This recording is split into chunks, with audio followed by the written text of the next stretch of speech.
House will be in order. The chair lays before the House a communication from the Speaker. The Speaker's Rooms, Washington, D.C., May 14, 2021. I hereby appoint the Honorable Henry Cuellar to act as Speaker pro tempore on this day. Signed, Nancy Pelosi, Speaker of the House of Representatives. The prayer will be offered by Chaplain Kevin. Would you pray with me? Compassionate God, there have been many voices lifted this week, voices filled with concern, tentative in hope, tinged with anger, strong in belief. Holy God, we call on you this day to help us in the orchestration of our disparate refrains. Lead us to appreciate the importance of each perspective, each lawmaker who represents fervently the interests of their districts, each side of the aisle which speaks to their concerns, and each individual who yearns to be heard and understood. As only you can, God, redeem our competing efforts to achieve our common purpose, correct our inclination to talk at each other, and aid us in finding ways to engage with each other, that we would find a means to bring our dissonant efforts into some sense of accord. May unity be found in our respective desires. May love come forth even in our disagreements. And may a joyful noise emerge from our differences and harmony arise from the diversity of voices, so that the words spoken here would glorify and praise you and serve this nation faithfully. It is in the oneness of your name we pray. Amen. Pursuant to Section 11A of House Resolution 188, the Journal of Last Days Proceedings is approved. The Pledge of Allegiance will be led by the gentlewoman from Texas, Ms. Garcia. I pledge allegiance to the United States of America, and to the republic for which it stands, one nation, under God, indivisible, with liberty and justice for all. The chair will entertain up to 5 requests for 1-minute speech.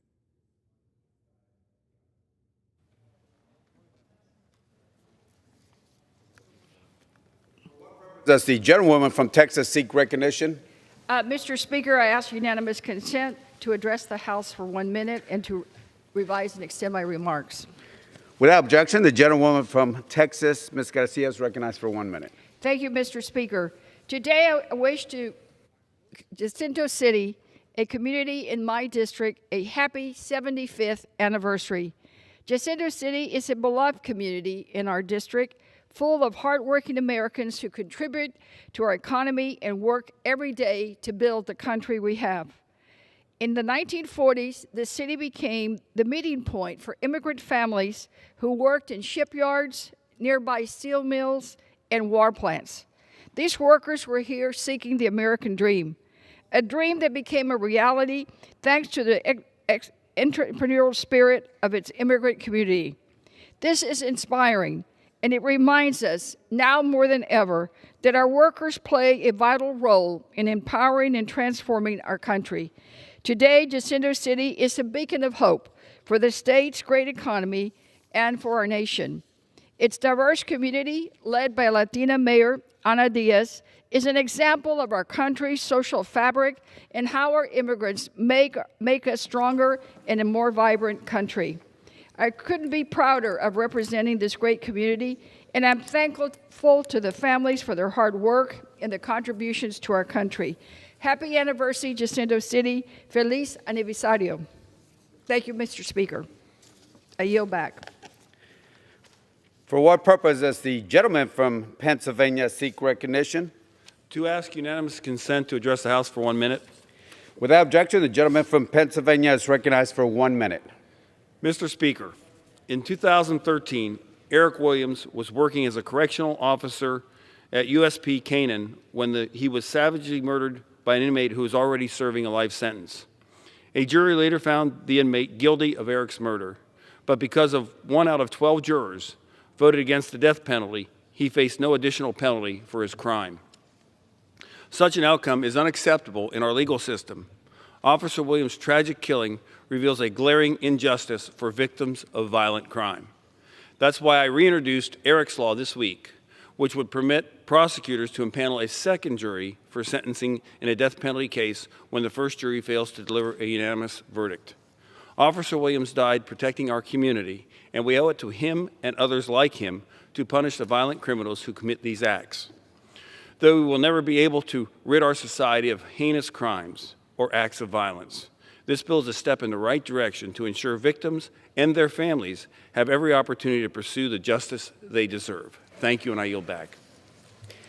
For what purpose does the gentlewoman from Pennsylvania seek recognition? Mr. Speaker, I ask unanimous consent to address the House for 1 minute and to revise and extend my remarks.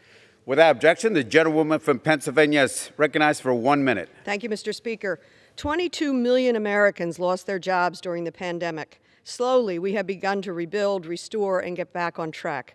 Since President Biden has taken office, 1.5 million jobs have been created, the most jobs created in the first 100 days of any presidency. Yet, as the April jobs report showed us, we must continue to take additional steps to get Americans back to work. There are more than 8 million jobs left to go. The American Jobs Plan is vital to rebuilding our communities and our economy while protecting our planet. This once-in-a-century investment to create millions of good-paying jobs and to lay the foundation for extensive economic growth for the following decades. In my home state of Pennsylvania, our infrastructure earned a C- on its infrastructure report card. There's so much we can do. We need to safely upgrade Pennsylvania's roads and bridges, mass transit, ports, rail, broadband, and water supply. We have a chance here to make a generational investment and get our nation back on track with the American Jobs Plan. With that, Mr. Speaker, I yield back. For what purpose does the gentleman from Ohio seek recognition? Thank you, Mr. Speaker. Today I rise to bid farewell to my dear friend, Representative Steve Stivers, as he embarks on the new adventure leading the Ohio Chamber of Commerce. Does the gentleman seek recognition to be recognized? Yeah, what's the code? To address the House for 1 minute? Yes, Mr. Speaker, I apologize. May I address the House for 1 minute? Without objection, the gentleman from Ohio is recognized for 1 minute. Thank you, Mr. Speaker. I again apologize.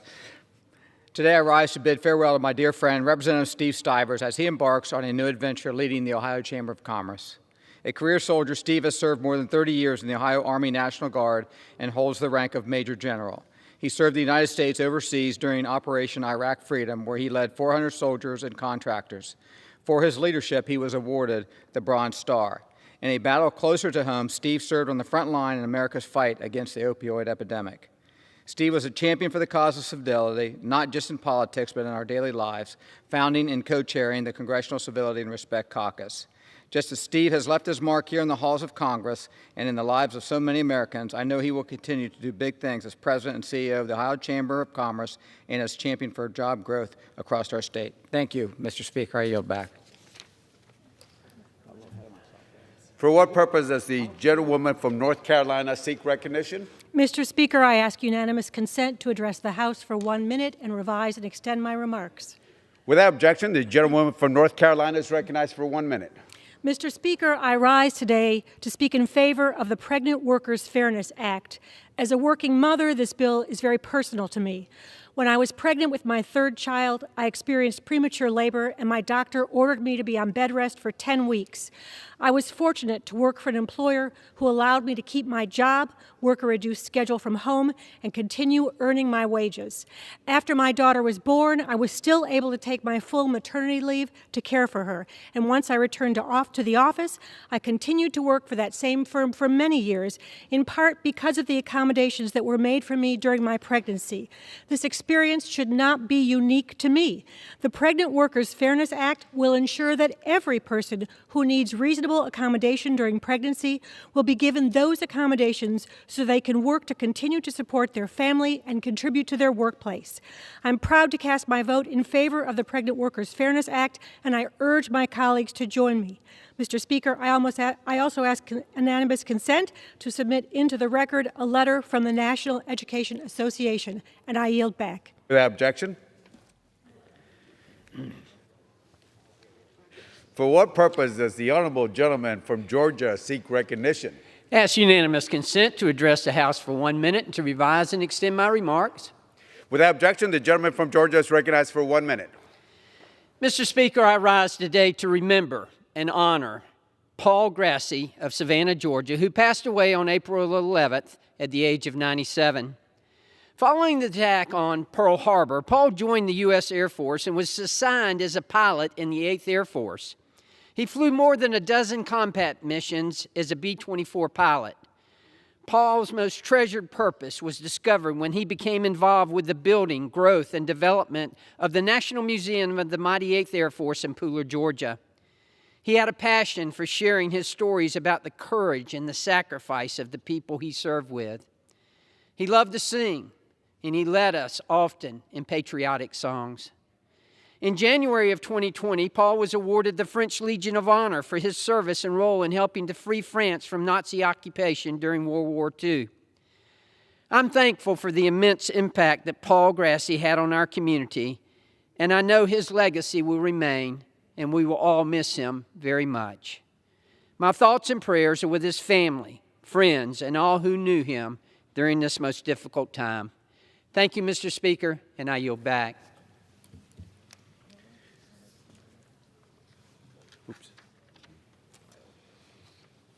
Does the gentlewoman from Iowa seek recognition? I request unanimous consent to address the House for 1 minute and to revise and extend my remarks. Without objection, the gentlewoman from Iowa is recognized for 1 minute. Mr. Speaker, I rise today on an issue critical to this chamber, setting an example for the rest of the country.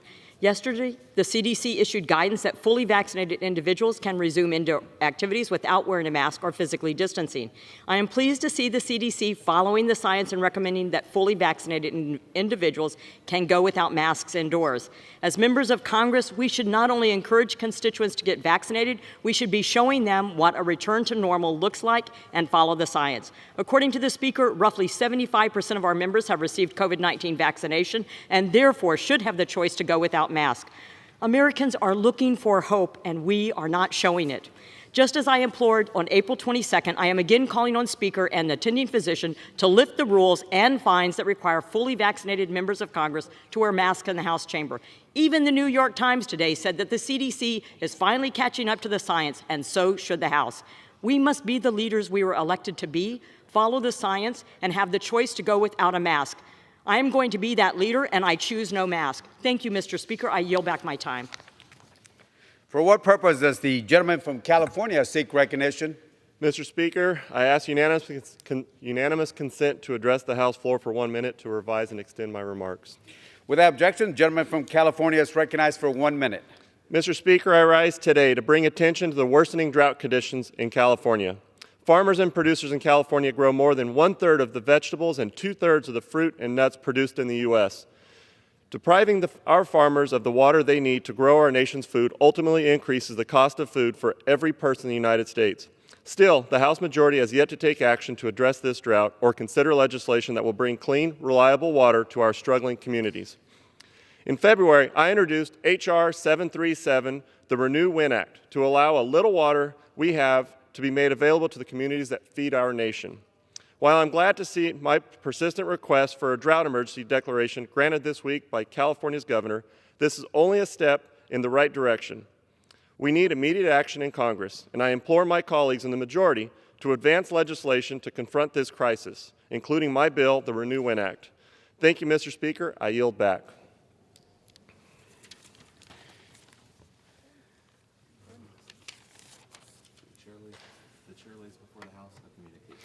Chair lays before the House a communication. The Honorable, the Speaker, House of Representatives, Madam, I am writing to inform you that, effective May 16, 2021, I will resign my seat in the U.S. House of Representatives representing Ohio's 15th Congressional District. For the past 10 years, it has been my honor and a privilege to serve the people of Ohio's 15th District. Enclosed is a copy of my letter of resignation to the Governor of the State of Ohio, Mike DeWine. Signed, sincerely, Steve Stivers.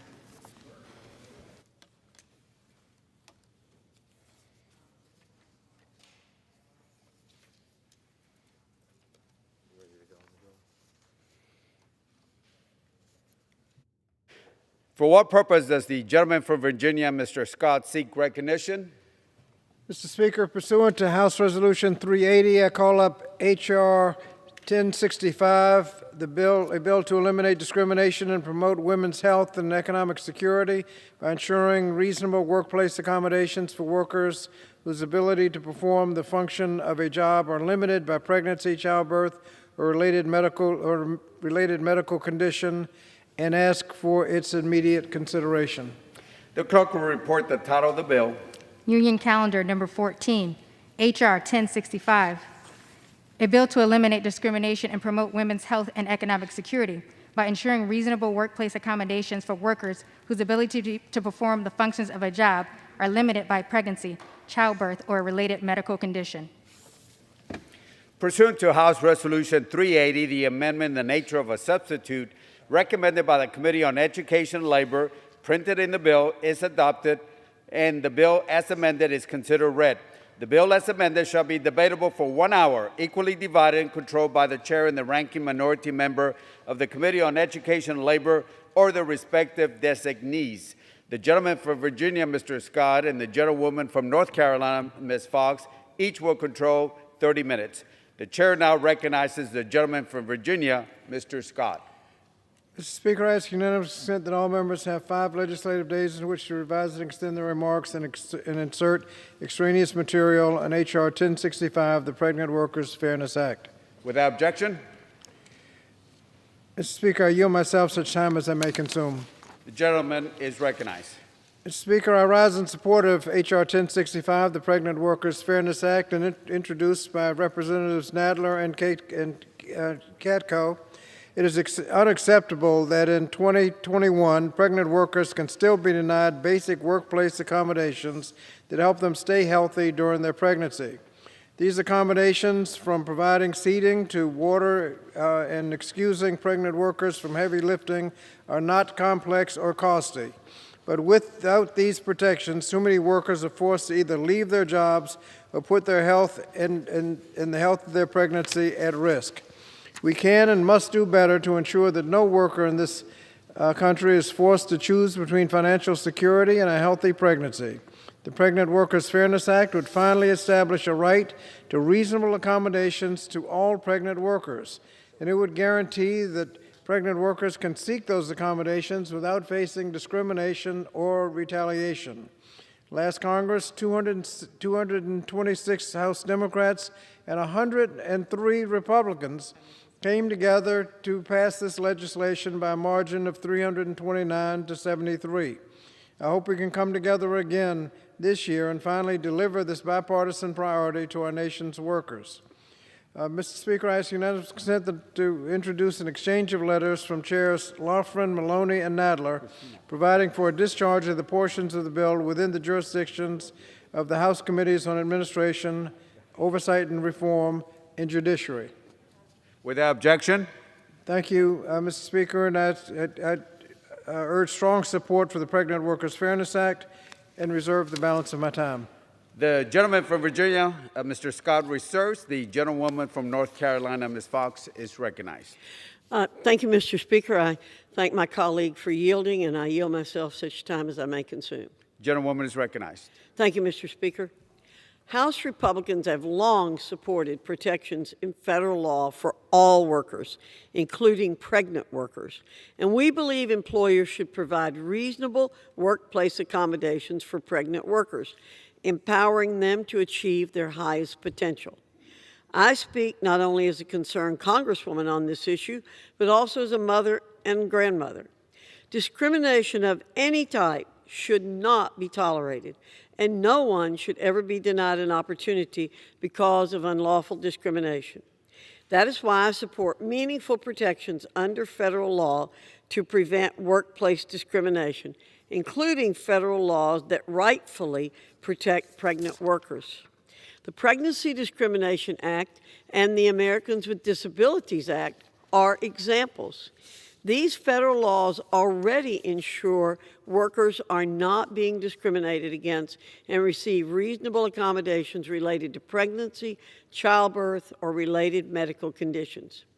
I agree with the underlying principle of H.R. 1065 and appreciate the bipartisan negotiations that took place during the 116th Congress to get this bill to where it is today.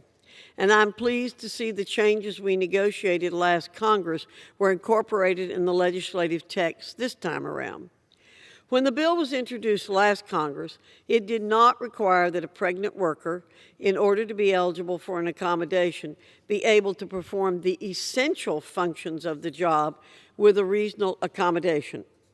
This is a sensible provision now included in the bill.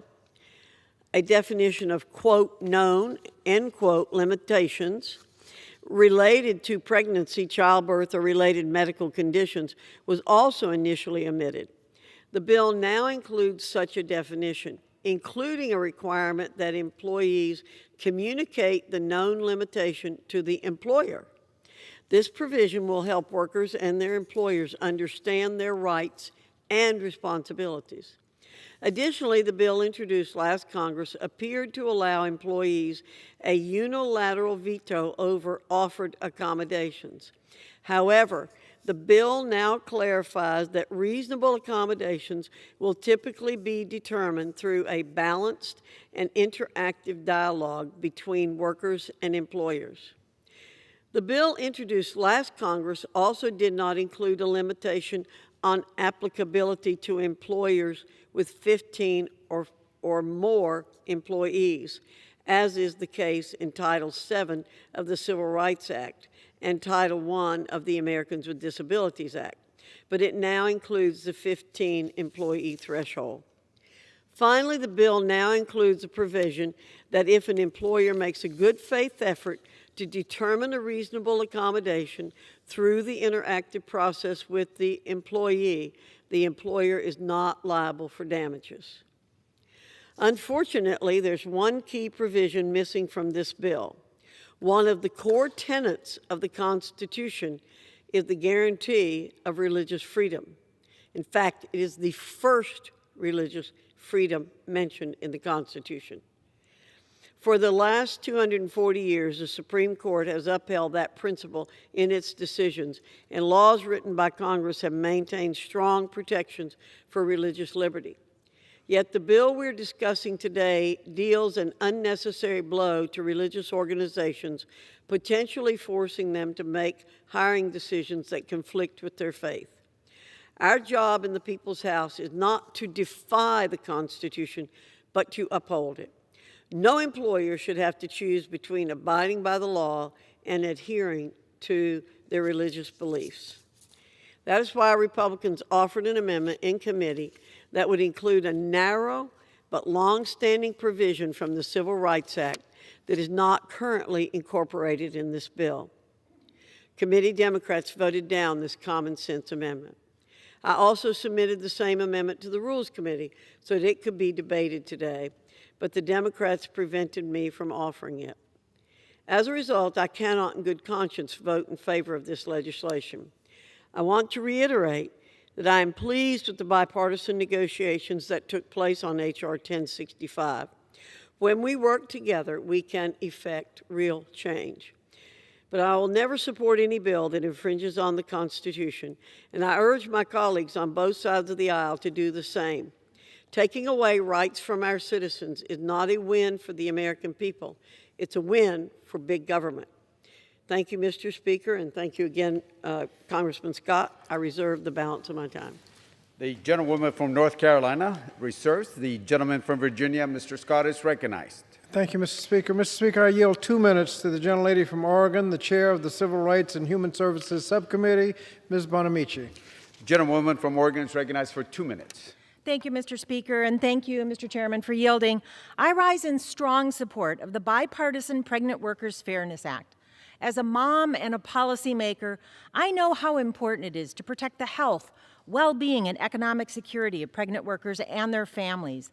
Unfortunately, under current federal law, pregnant workers do not have access to reasonable workplace accommodations. Simple accommodations, such as providing seating, water, or an extra bathroom break, would allow pregnant workers to stay safe on their job during pregnancy. But when pregnant workers do not have access to the accommodations they need, they are at risk of jeopardizing their health and the health of their baby, losing their job, being denied a promotion, or not being hired in the first place.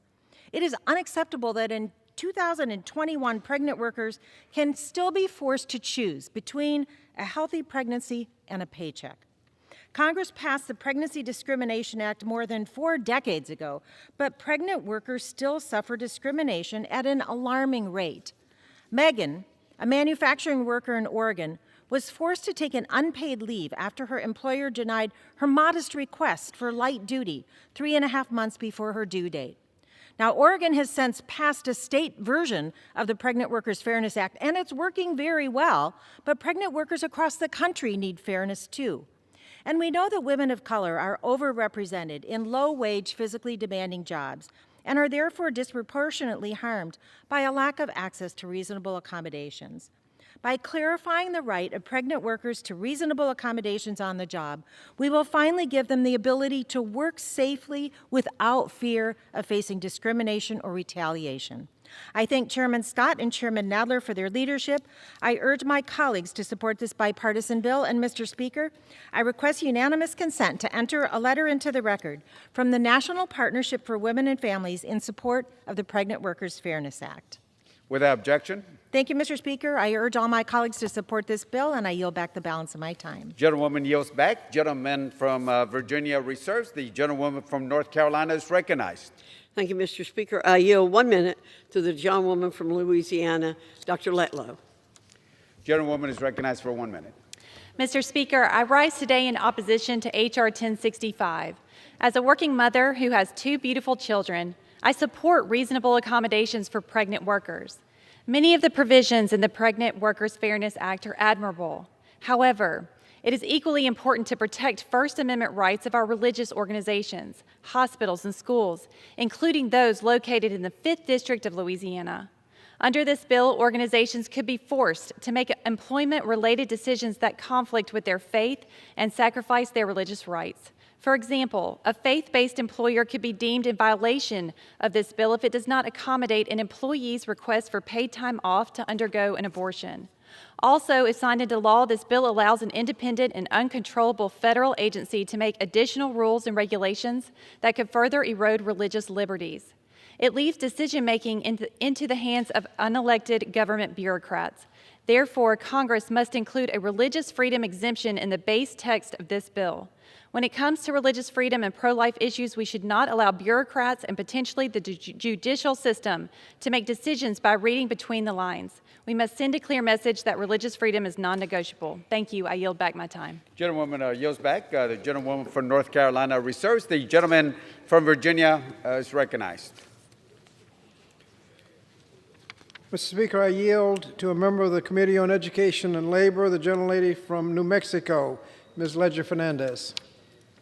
Gentlewoman from New Mexico is recognized. Thank you, Mr. Speaker. Sunday, we celebrated Mother's Day. Today, we act to protect mothers-to-be.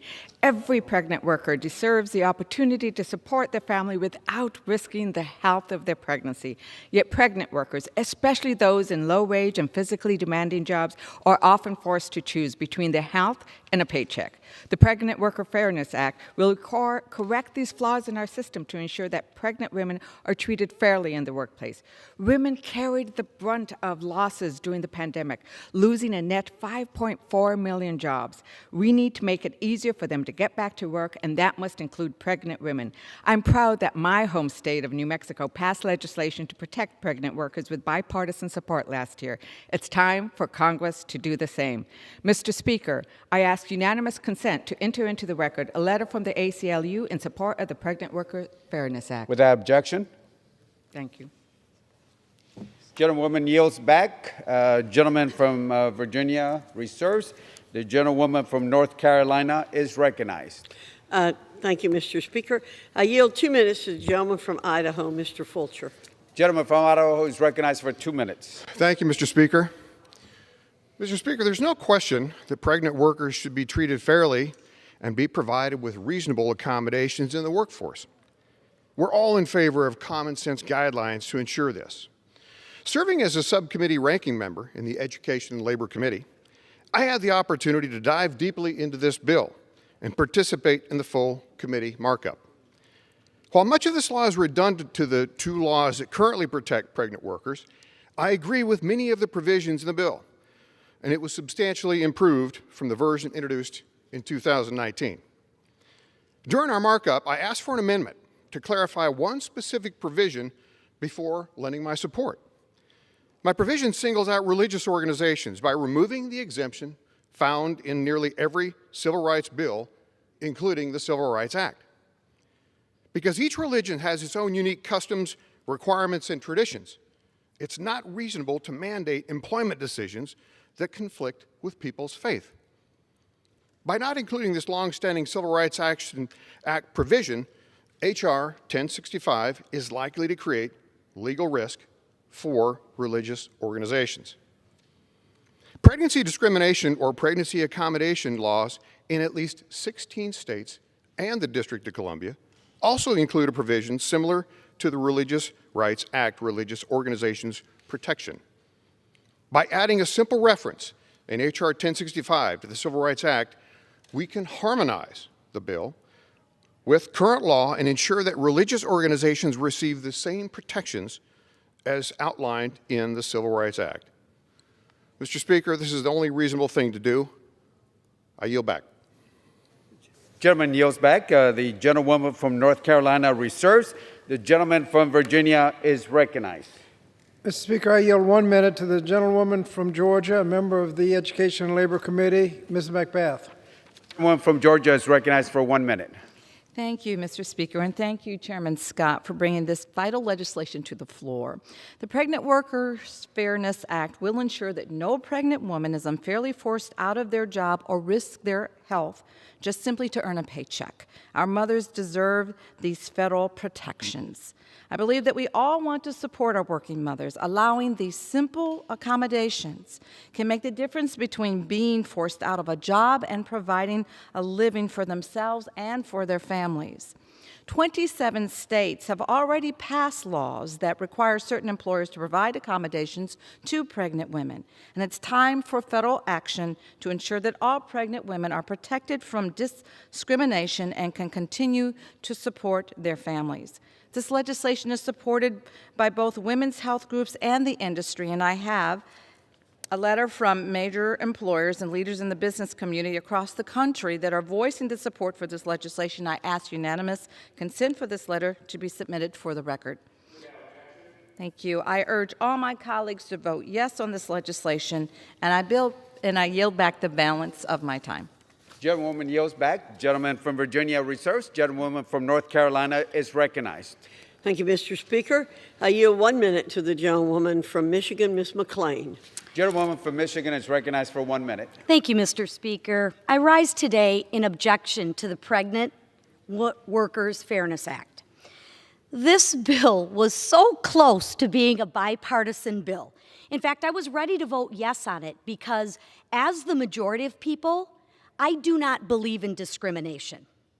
But at the very last minute, the majority had to throw in a provision to actually allow discrimination in a bill that's supposed to be about non-discrimination.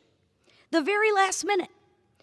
Ranking Member Fox offered an amendment to protect and not to discriminate against religious organizations. Guess what the majority did? They voted it down.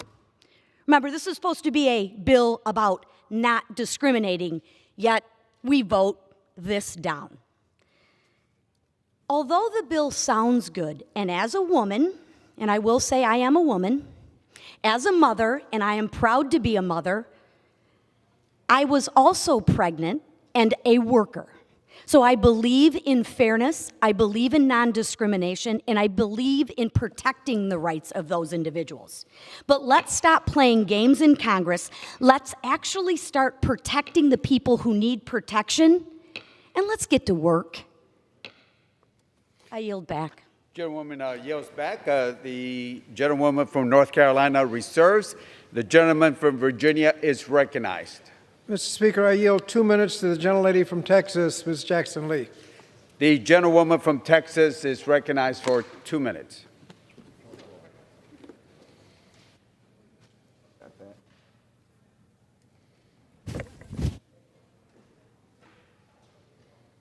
Speaker, I thank the distinguished gentleman from Virginia for his kindness.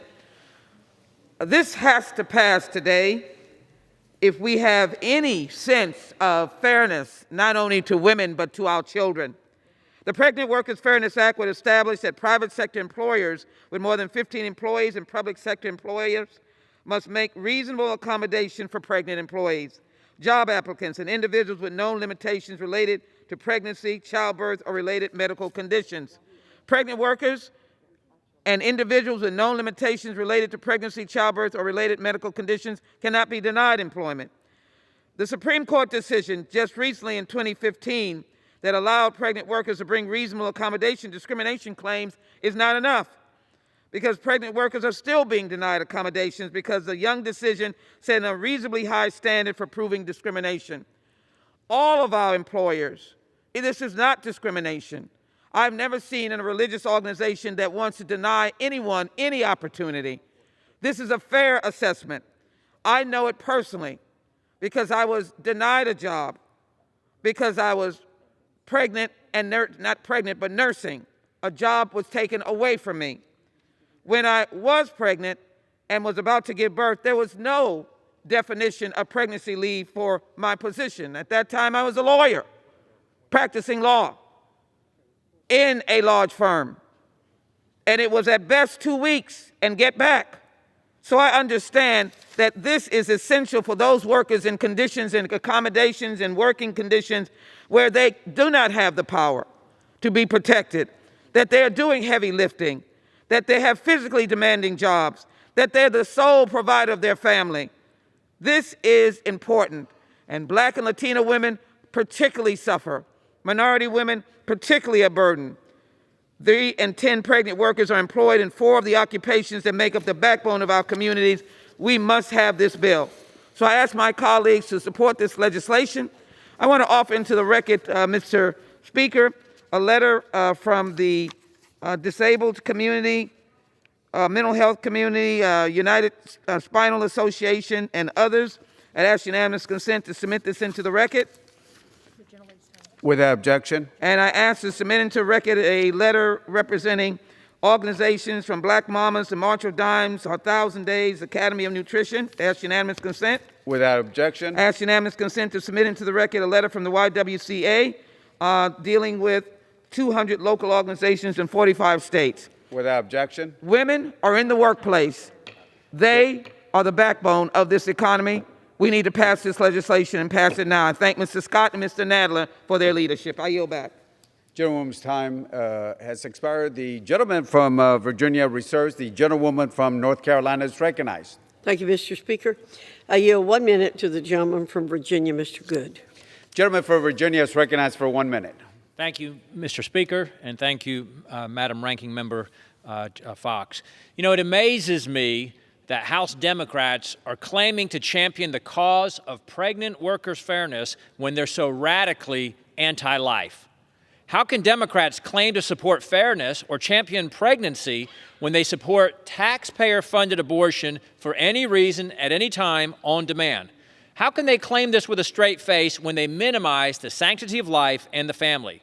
Democrats say they're pro-choice, so you would think they must at least be okay with the choice of some religious employers to object to helping their employees get an abortion and would provide an accommodation for religious reasons under this bill.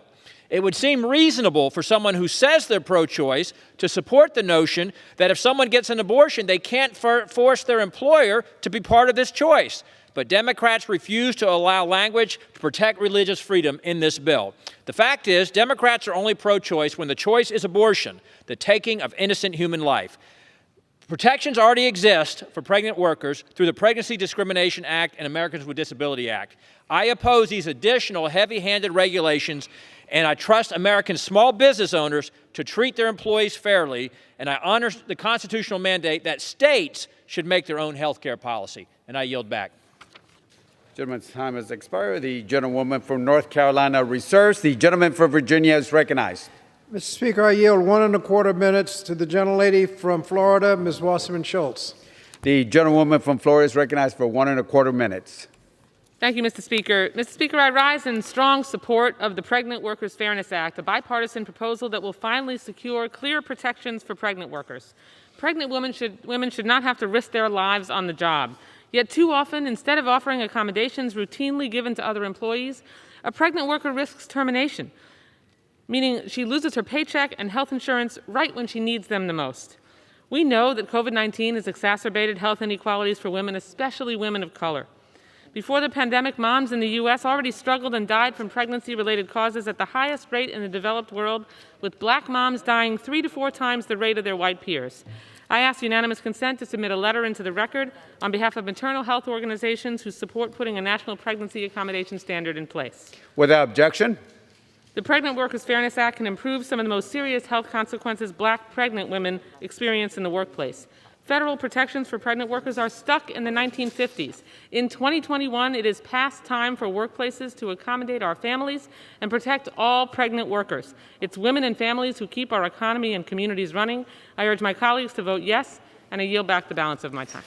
Gentlewoman yields back. Gentleman from Virginia reserves. The gentlewoman from North Carolina is recognized. Thank you, Mr. Speaker. I yield myself such time as I may consume. Gentlewoman, Ms. Fox is recognized. Thank you. Democrats claim it's not necessary to incorporate the religious organization protection from the Civil Rights Act in H.R. 1065 because the bill does not repeal that provision and it will still be effective if the bill becomes law. I strongly disagree. H.R. 1065 will create legal jeopardy for religious organizations, as I've previously stated. But for the sake of argument, let's assume the provision is superfluous. What would be the harm in including the Civil Rights Act provision in H.R. 1065? At worst, the provision would be duplicative with the Civil Rights Act, causing no harm to workers or employers. Let's remember that the Americans with Disabilities Act of 1990, better known as the ADA, includes a religious organization protection similar to the one in the Civil Rights Act of 1964. The ADA provision has caused no harm. My conclusion is that the key sponsors of H.R. 1065 are saying the quiet part out loud in their opposition to the religious organization protection in the Civil Rights Act of 1964. I've reached this conclusion because Democrats have also claimed that the Civil Rights Act provision is over-inclusive to begin with and would provide too much protection in this instance. Are Democrats saying that the existing Civil Rights Act protection for religious organizations should also be repealed? Again, this is a provision that's been law for 56 years. As I've stated previously, the long-standing Civil Rights Act religious organization protection should be added to H.R. 1065.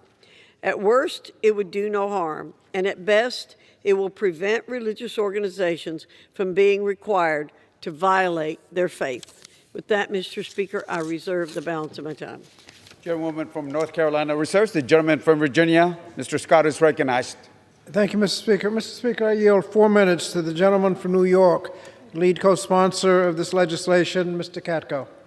Gentleman from New York is recognized. Mr. Katko. Gentleman for yielding. Mr. Speaker, I rise in strong support of the Pregnant Workers Fairness Act. I was proud to join Chairman Nadler and Representatives Herrera Butler, McBath, and Scott in introducing this important bipartisan bill.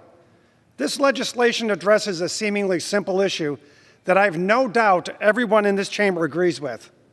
No mother or mother-to-be should have to choose between being a parent and keeping their job. This common sense notion is, unfortunately, not the reality in many places in the United States.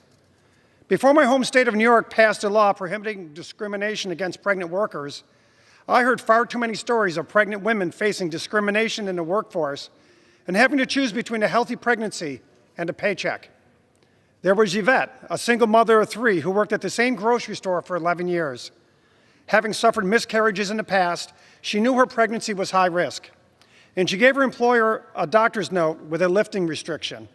Instead, she was fired, despite the fact that an employee with a shoulder injury had been accommodated with lighter work. She had lost her health insurance and had to go on Medicaid, and she and her family survived on food stamps and savings. Then there was Hilda, an employee at a Dollar Tree, who worked there for 3 years when she became pregnant. As her pregnancy progressed, it became painful to stand at the cash register for 8 hours to 10 hours at a time. Denied a request for a stool, she began to experience severe complications, including bleeding and premature labor pains, and was put on bed rest. With no paid leave, she and her family struggled to make ends meet.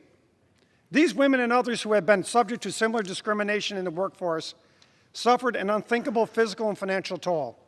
The Pregnant Workers Fairness Act ensures that going forward, no women will face this type of discrimination.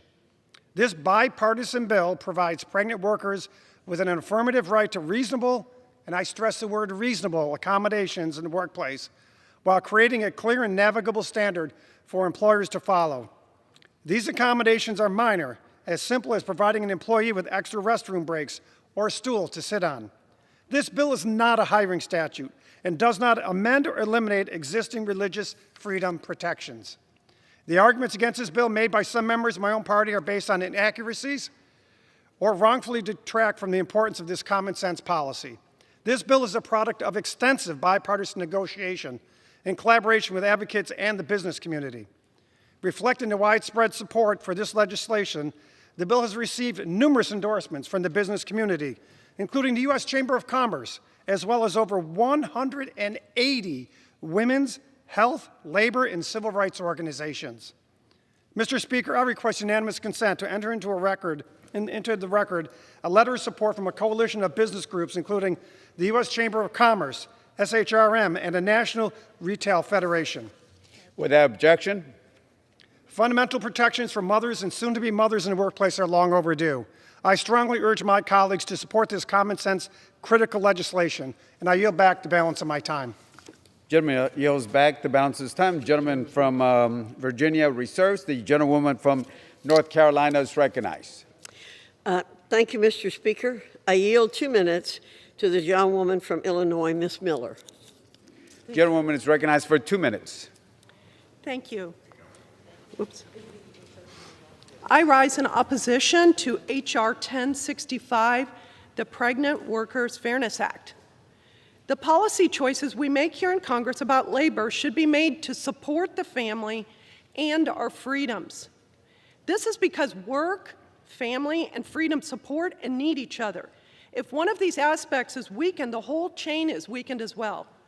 The federal government is once again overreaching into our freedoms as Americans with this Pregnant Workers Fairness Act. Passing the PWFA means that a small business or religious organization could be forced to provide paid time off for an employee to have an abortion or other concerning procedures. Instead of working to improve our systems to support families and the workplace, the Democrats are going after our First Amendment freedom of religion. Religious freedom is a bedrock principle of this country, and we must protect the ability of all Americans to act in accordance with their conscience. The federal government must never infringe on this sacred right. Religious organizations should not be allowed to make religiously based employment decisions, and states, they should be allowed to make religiously based employment decisions, and states should be leaders in this, not the federal government. We have laws currently in place to protect discrimination in the workplace. The PWFA does not protect religious employers with the same protections contained in the Civil Rights Act of 1964. For these reasons and more, I oppose the Pregnant Workers Fairness Act, and I yield back. Gentlewoman yields back. The gentlewoman from North Carolina reserves. The gentleman from Virginia is recognized. Mr. Speaker, I yield myself 15 seconds to briefly respond to the fact that, first of all, this only applies to those employers with 15 workers or more. And furthermore, the Religious Freedom Restoration Act and the First Amendment still apply, but it's hard to imagine any religious objection to giving a pregnant worker water or an extra bathroom break, and there haven't been any complaints to the EEOC about the failure to do that. And I yield at this time 1 minute to the gentlelady from Illinois, Ms. Schakowsky. Gentlewoman from Illinois is recognized for 1 minute. Pregnant women should never have to choose between maintaining a healthy pregnancy and their paycheck. This critical bill will ensure that pregnant women get accommodations when they need them without facing discrimination and or retaliation at work. It will especially help low-paid women, largely women of color and immigrants, working in jobs that require prolonged standing, long hours, irregular schedules, and heavy lifting or physical activity. Many people can work just fine without accommodation through their pregnancy. However, some in physically demanding jobs need a temporary adjustment of their job, of their duty, and perhaps some rules during pregnancy so that they can continue to work and support their families. The Pregnant Women Fairness Act is long overdue, and we think that it is common sense.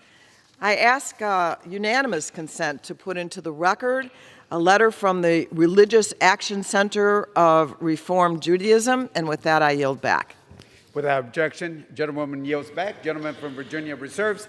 Gentlewoman from North Carolina is recognized. Thank you, Mr. Speaker. Mr. Speaker, in their statement supporting H.R. 1065, Democrat members have encouraged the House to follow the examples of states that have enacted pregnancy accommodation laws. However, the majority of these states have laws that include important protections for religious organizations. At least 15 states and the District of Columbia have pregnancy discrimination or pregnancy accommodation laws that include a religious organization protection similar to Section 702 of the Civil Rights Act. The states include Arkansas, Hawaii, Iowa, Maine, Nebraska, New Jersey, New York, Ohio, Oklahoma, South Carolina, Tennessee, Texas, Utah, Wisconsin, and Wyoming. Kentucky's pregnancy accommodation law, which was highlighted by a Democrat-invited witness at a hearing on the Pregnant Workers Fairness Act as a successful, workable solution, includes a limited religious organization protection very similar to Section 702 of the Civil Rights Act. Unfortunately, the bill before us today omits this needed provision. If we are to follow the example of these states and recommendations from congressional testimony, then a provision protecting religious organizations should be added to H.R. 1065. That, Mr. Speaker, I reserve the balance of my time. The gentlewoman from North Carolina reserves. The gentleman from Virginia is recognized. Speaker, I yield 1 minute to the gentlelady from Michigan, a member of the Committee on Education and Labor, Ms. Stevens. Gentlewoman from Michigan is recognized for 1 minute. Thank you, Mr. Speaker. Just a few weeks ago, the census reported that the U.S. population grew at its slowest rate since the Great Depression.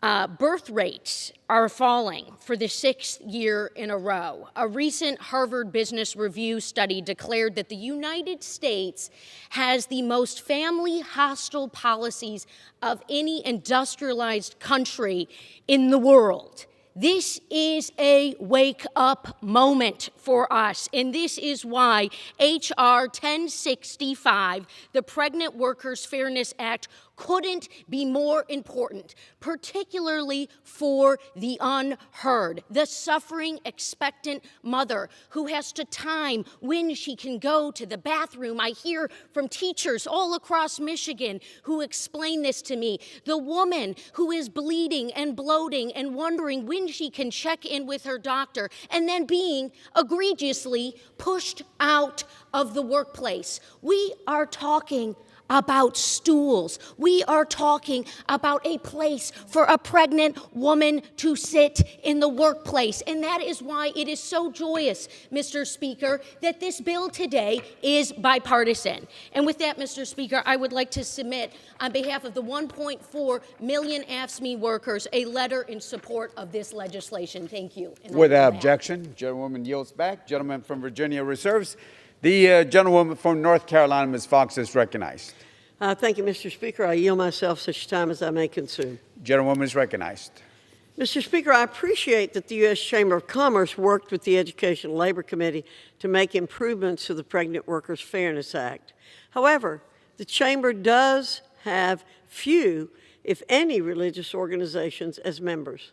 Therefore, it is understandable they would not take a position on protections for these organizations. As members of Congress, we should ensure that the legislation we consider is fair to all and does not infringe on fundamental rights. The religious organization protection that I'm advocating, which comes from the Civil Rights Act, will ensure religious organizations are not compelled to make decisions that violate their faith. H.R. 1065 should include the religious organization protection from the Civil Rights Act, which would not detract from any of the provisions included in the bill. And with that, Mr. Speaker, I reserve. Gentlewoman reserves. Gentleman from Virginia is recognized.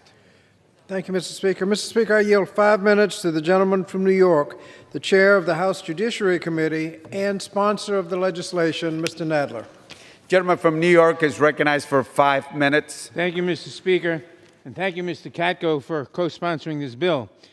For as long as women have been in the workforce, they have faced discrimination because of their sex, which is only amplified when a woman is pregnant. Pregnant workers are often passed over for promotions, forced out on leave, whether paid or unpaid, and sometimes even fired. As we have seen time and again, these policies disproportionately impact women of color and low-wage hourly workers. We all agree that pregnancy is not a disability, but sometimes pregnant workers need an easy fix, such as a stool or an extra bathroom break to stay on the job. These accommodations are short in duration and typically cost very little to provide, but they can mean the difference between keeping your job or putting your pregnancy at risk. Given the low cost of these accommodations, we must ask why so many employers are unwilling to provide them and keep their pregnant workers employed. The answer, unfortunately, is that for many employers, a pregnant employee embodies negative gender stereotypes regarding motherhood and pregnancy. Society still expects women to conform to stereotypical notions that to be a good parent, you must choose between pregnancy and work. This harmful stereotype puts working women in an impossible position of having to choose between their family's health and their financial well-being. While pregnancy may create some known physical limitations, this choice between work and pregnancy is a fallacy and can be remedied with a reasonable accommodation. Despite repeated attempts by Congress over the years to address this persistent gender discrimination, many employers still view pregnancy and work as incompatible. Current law continues to allow employers to simply force most pregnant workers out on leave rather than even considering providing an accommodation. The Americans with Disabilities Act does require employers to accommodate a pregnant worker if her work limitations rise to the level of disability impacting one or more major life functions. Women who have limitations that do not rise to this level are not protected under the ADA, which was not designed to address pregnancy-related gender discrimination.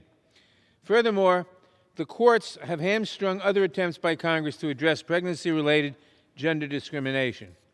Courts have interpreted the Pregnancy Discrimination Act to only require employers to provide an accommodation if they also accommodate non-pregnant employees similar in their ability or inability to work and employed in similar working conditions. In order to prove discrimination, pregnant women must have perfect and complete employment and medical histories for every other employee in their workplace.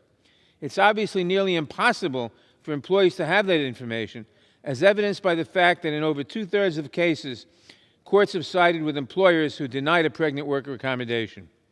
Current law lets women fall through the cracks in every sector of our economy, including the public sector. Take, for example, the story of Devin Williams, a correctional officer trainee with the Alabama Department of Corrections. From the moment Ms. Williams told her employer she was pregnant, they started a campaign to fire her.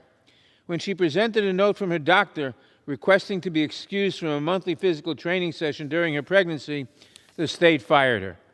Her employer actually wrote an email stating that her doctor's note gave them grounds to dismiss Ms. Williams. Even with that email in her possession, Ms. Williams is still litigating her case 5 years later.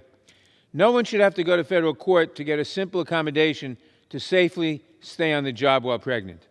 The bipartisan Pregnant Workers Fairness Act before us today will close this gap in the law and create an affirmative right to accommodation for all pregnant workers. Using the familiar language of the ADA as a framework, the bill requires employers to provide reasonable accommodations to pregnant workers as long as the accommodation does not impose an undue hardship on the employer. Courts know exactly how to interpret that language. Employers know exactly what their responsibilities. An additional 30 seconds. Employers know exactly what their responsibilities will be, but most importantly, women will have the certainty they can safely stay on the job. That is why 30 states have passed pregnancy accommodation laws similar to the PWFA, and over 200 business, civil rights, and health and labor organizations support the bill. I ask unanimous consent to submit letters of support from 2 of those organizations, A Better Balance and the National Women's Law Center for the record. That is also why last Congress, the House passed identical legislation with an overwhelming bipartisan vote. But as the economy reopens, the problem persists. The House must act again to pass this bill, and the Senate must take it up. Providing reasonable accommodations to pregnant workers helps businesses, workers, and families. Passing this bill is long overdue. I thank you, and I yield back the balance of my time and urge a yes vote. Gentleman yields back. Gentleman from Virginia reserves. The gentlewoman from North Carolina, Ms. Fox, is recognized. Thank you, Mr. Speaker. May I request the time remaining? Gentlewoman has 14 minutes remaining.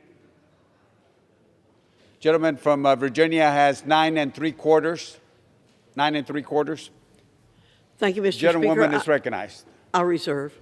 Gentlewoman reserves. The gentleman from Virginia is recognized.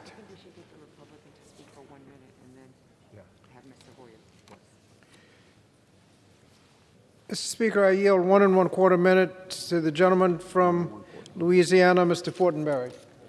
The gentleman from Nebraska, Mr. Fortenberry. The gentleman from Nebraska is recognized for 1 1/4 minutes. Thank the gentleman from Virginia, a proud Cornhusker State, Nebraska. Mr. Speaker, you might notice a little smile on my face. Honestly, as I was walking over here to speak to the bill, I was reflecting on my own life as a father. I have 5 children. When 2 of them were little, my wife was away from the house, and I was to meet her somewhere. One had to change the diaper, then I had to feed the other, and by the time I did that, the other diaper had to be changed. My wife called me and she said, "You can't get out of the house, can you?" Mr. Speaker, pregnancy and motherhood, of course, brings joy and unique challenges and calls from all of us a higher sense of duty. My wife carried my children in their earliest formation, and I carried that burden and opportunity to give them life in other ways. But if we can see pregnancy as a part of community, a journey of life for our good, the good of all and the good of our nation, then we accept that it requires reasonable accommodation at work when someone is pregnant, when they are giving life to their child, or if they have necessarily hard conditions. It's only the right thing to do, especially for those who are suffering. Now, as I've listened to this debate, a concern has been raised about civil rights and religious organizations considerations. I'm surprised this hasn't been worked out before now. But let's keep working on that and pass this important bill. Thank you so much. Gentleman yields back. Gentleman from Virginia reserves. The gentlewoman from North Carolina is recognized. Thank you, Mr. Speaker. I yield myself such time as I may consume. The gentlewoman from North Carolina, Ms. Fox, is recognized. Thank you, Mr. Speaker. Being able to bear children is a great gift, Mr. Speaker, and I'm very pleased that God gave me that opportunity. I'd also like to address the claim that Civil Rights Act's protection for religious organizations is not needed in H.R. 1065 because these employers could raise the Religious Freedom Restoration Act, RFRA, as a defense to a lawsuit. However, RFRA does not provide the same protections for religious organizations as the Civil Rights Act. In fact, RFRA's provisions are much narrower than the protection for religious organizations in the Civil Rights Act. Moreover, RFRA defenses are difficult to win in court. Indeed, more than 80% of the time, courts rule in favor of the government and against the person seeking protection under RFRA. The claim that the Civil Rights Act's long-standing religious organization protection does not need to be incorporated in H.R. 1065 because of RFRA is not persuasive. And indeed, the protection should be added to the bill to ensure it does not infringe on religious freedoms. With that, Mr. Speaker, I reserve the balance of my time. Chairwoman reserves. The gentleman from Virginia is recognized. Mr. Speaker, I ask unanimous consent to enter into the record a letter from dozens of religious organizations, including the Catholic Labor Network, the Jewish Women International, National Council of Churches, Union of Reformed Judaism, and United Church of Christ Justice and Witness Ministries in support of the legislation as it is. Without objection. Mr. Speaker, I yield 1 minute to the gentleman from Texas, Mr. Green. Gentleman from Texas is recognized for 1 minute. Thank you, Mr. Speaker. Mr. Speaker, much is being said about the Civil Rights Act. Well, what do the organizations that protect and promote the Civil Rights Act actually say? More than 220 of them, I might add. They say that Pregnant Workers Fairness Act is critical to promoting economic security for pregnant workers and their families. They say that women of color, more than 2/3 of black women, 55% of Native American women, and 41% of Latina women are the sole primary breadwinners for their families. They say that they support reasonable accommodations. They say that a woman ought not be fired or be threatened with being fired for simply coming to work, bearing a child, having a child. They say that they support this legislation. But the question really is, who are they? They are the Human Rights Campaign. They are the Anti-Defamation League.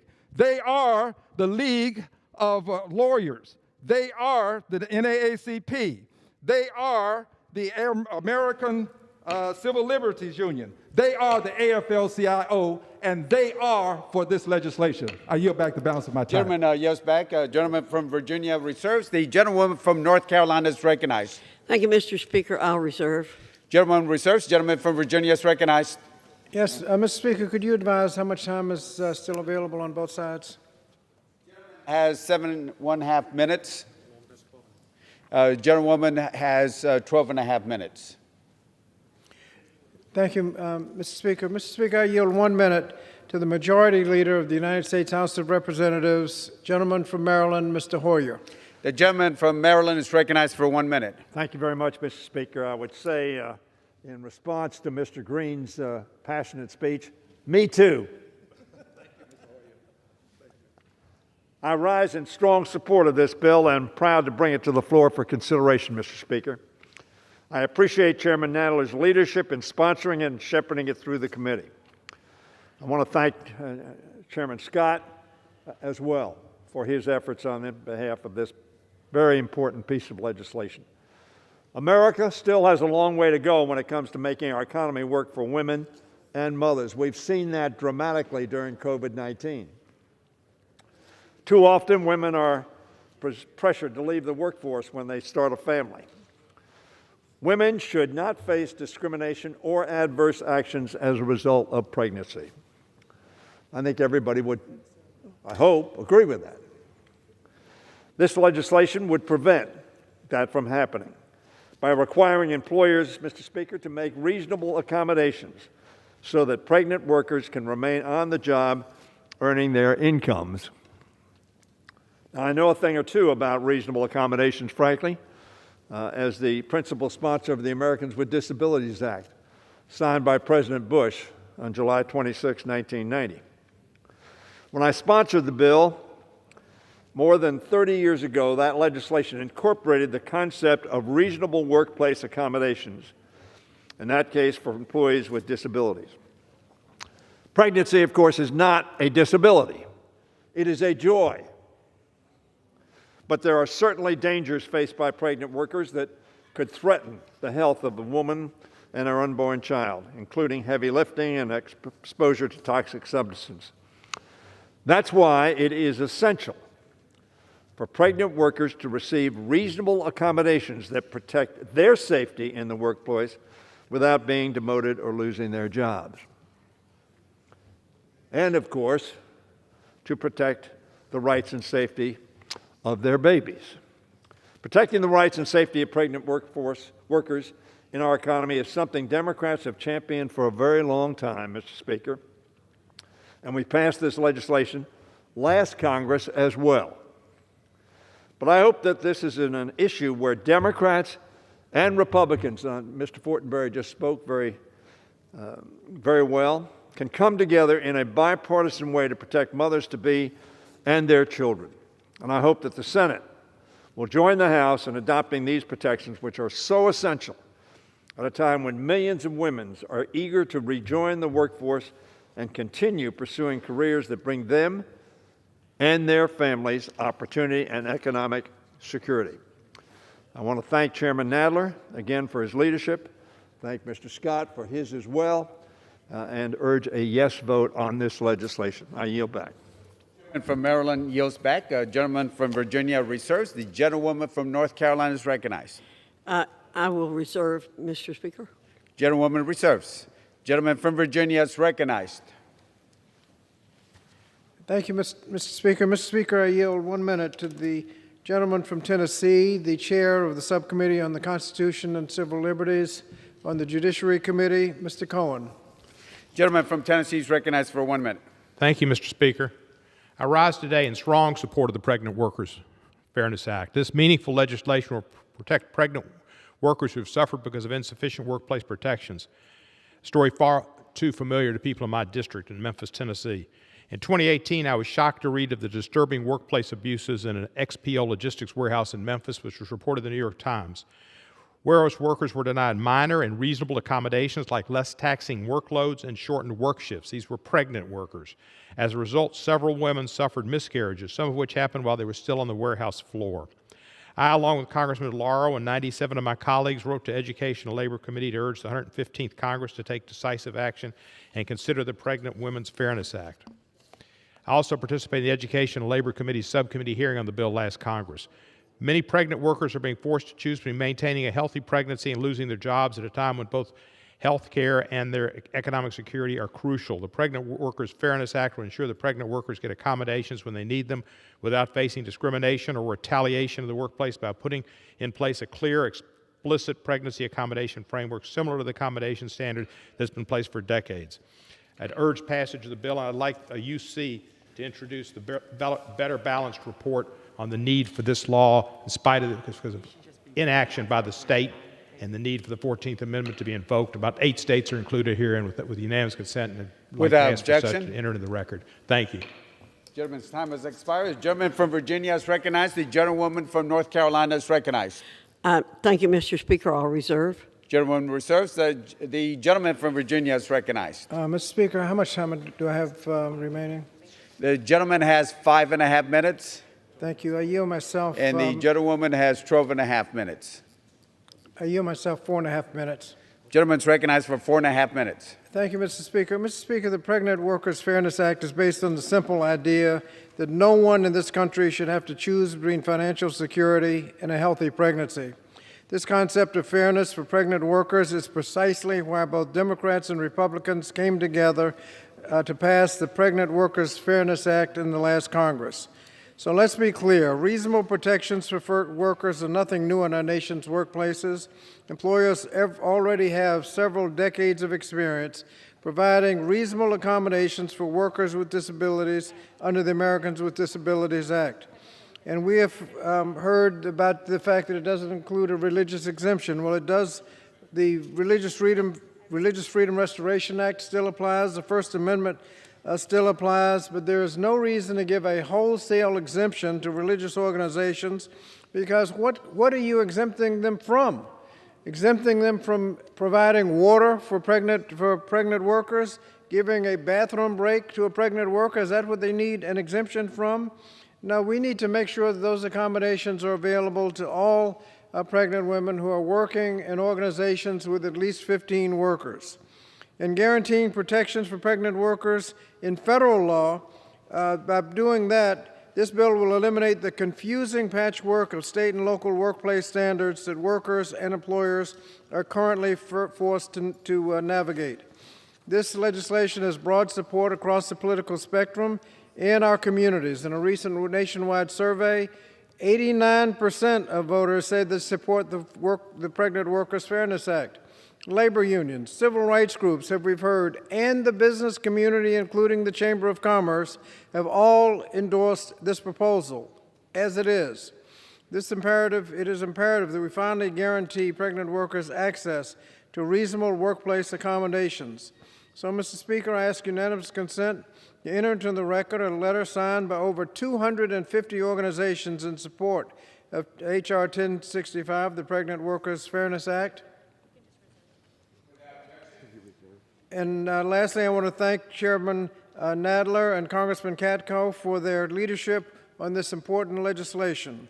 I urge a yes vote and reserve the balance of my time. Gentleman reserves. The gentlewoman from North Carolina is recognized. Thank you, Mr. Speaker. I yield myself about 30 seconds. The chairman of the committee just said that this is going to stop the patchwork of laws related to this issue. Au contraire, Mr. Chairman, this is going to add to the confusion, which is the point I have been making over and over and over again. Simple addition of the reference to the Civil Rights Act would keep us from adding to the patchwork of laws and the confusion that this bill is going to create. And I'm sorely disappointed that we could not work out this last little accommodation. And with that, I reserve. Gentlewoman reserves. The gentleman from Virginia is recognized. Mr. Speaker, I have just one last speaker to close, and then and that'll be it. So we're ready to close. Is the speaker going to close for you?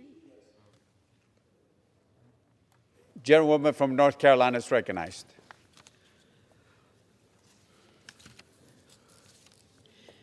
Thank you, Mr. Speaker. Mr. Speaker, House Republicans will not stand for discrimination of any kind. As a mother, a grandmother, and a very strong pro-life advocate, workplace protections for pregnant women are particularly important to me. My Republican colleagues and I have long been committed to policies and laws that empower all Americans to achieve success, and this includes current protections in federal law for pregnant workers. While meaningful and necessary bipartisan improvements were made to H.R. 1065, it falls short in protecting one of the nation's most treasured rights, freedom of religion. Democrats' refusal to include a common-sense current law provision that protects religious organizations from being forced to make employment decisions that conflict with their faith is short-sighted and disappointing. Congress should not be in the business of taking away rights from the American people. In fact, as we all know, the Constitution starts with the three most important words outside the Bible: we the people. And then, in the First Amendment to the Constitution, and I want to jog the memories of my colleagues, the Constitution enshrines the right of religious freedom by saying, Congress shall make no law respecting an establishment of religion. And this is very important, this next part, Mr. Speaker, or prohibiting the free exercise thereof. That's what we're talking about here today. We are talking about the free exercise of religion. I say again, Congress should not be in the business of attempting to take away rights from the American people. The Constitution does not give us that right. I urge a no vote, and I yield back the balance of my time. The gentlewoman from North Carolina yields back. The gentleman from Virginia is recognized. Mr. Speaker, our final speaker on this legislation will be the Speaker of the House of Representatives, the gentlelady from California, Ms. Pelosi. Does the gentleman yield 1 minute? I yield 1 minute. The gentlewoman from California is recognized for 1 minute. Thank you, Mr. Speaker, for the recognition. I thank the gentleman for his leadership and that of his committee in bringing this important bipartisan legislation to the floor. I salute you. I salute Jerry Nadler, an author of this legislation, the chair of the Judiciary Committee, Mr. Katko, for his lead authorship among other, his lead co-sponsorship among other Republican members to make this strongly bipartisan. I'm excited about this legislation as a mother of 5 children, 4 daughters, 1 son, 9 grandchildren, that this is about a recognition of family and being family friendly in our legislation as more women are part of the economic success of our country. I rise to support the Pregnant Workers Fairness Act, a strong bipartisan step to assure that women are no longer forced to choose between maintaining a healthy pregnancy and a paycheck, a choice that for many has serious health consequences. This landmark legislation advances the health of women and children, the financial security of families, and really the dynamism of our American economy. And its passage, which while long overdue, is particularly urgent as the lives and livelihood of so many have under threat from the coronavirus. And again, I thank you, Mr. Leader, Mr. Chairman, and Mr. Katko and Mr. Nadler, and so many others for their leadership in passing this bill, and thanks to all the co-sponsors. Again, as a mother of 5, I'm especially proud to support the bill and want to salute all the mothers and women who have spoken out, also risking professional retaliation to end pregnancy discrimination in the workplace. This is what this means. It means that too often when a pregnant worker asks for a temporary job-related accommodation, she will be fired or pushed into unpaid leave, deprived of her paycheck and health insurance when she needs them most. This is particularly true in many fiscally taxing jobs, which tend to be low wage and traditionally dominated by men. And that is why we must pass the Pregnant Workers Fairness Act, putting in place a clear, explicit pregnancy accommodation framework similar to the standard that is in place for decades for workers with disabilities, which I was proud to be part of. Our distinguished leader, Mr. Hoyer, has been a major leader in that regard. This legislation, Mr. Speaker, is also a matter of justice, as nearly 300 groups from the ACLU to 023 recently wrote to Congress from A to Z, discrimination affects pregnant workers across race and ethnicity, but women of color and immigrants may be at particular risk. Latinas, Black women, and immigrant women are more likely to be held certain inflexible and physically demanding jobs that can present specific challenges for pregnant workers, making responsible accommodations on the job even more important, and loss of wages and health insurance due to pregnancy discrimination especially challenging. I think it's important to note that this legislation is important also from the standpoint of hiring.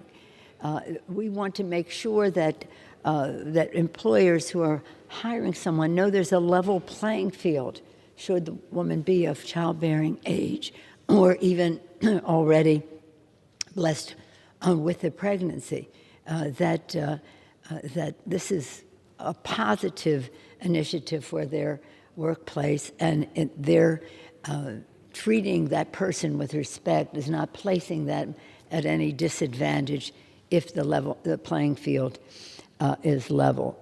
This comes at a time when I mentioned about the pandemic, that around 2 million women were pushed out of the labor force.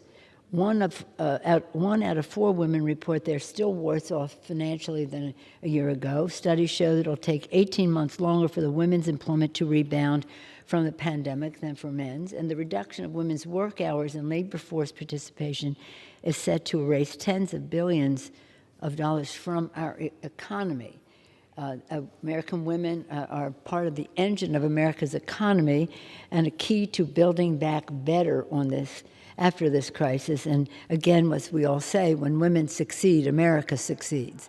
And we can apply that to say when women of childbearing age succeed, America certainly succeeds. And for mothers and women who are pregnant, the challenges are even graver because our nation still lacks sufficient workplace protections against pregnancy discrimination.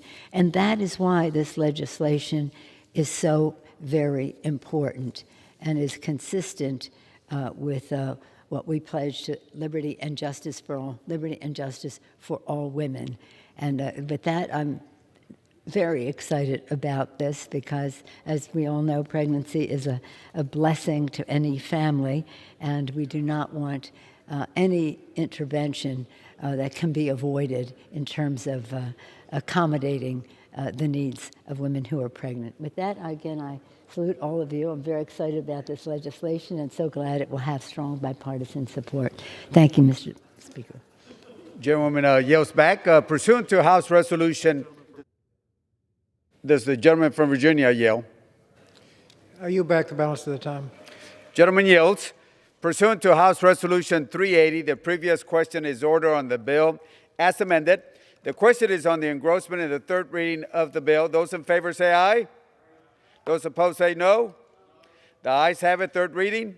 A bill to eliminate discrimination and promote women's health and economic security by ensuring reasonable workplace accommodations for workers whose ability to perform functions of a job are limited by pregnancy, childbirth, or related medical condition. The question is on the passage of the bill. Those in favor say aye. Those opposed say no. Ayes have it. Mr. Speaker, on that I request a recorded vote. Pursuant to Section 3S of House Resolution 8, the yeas and nays are ordered. Members will record their votes by electronic device.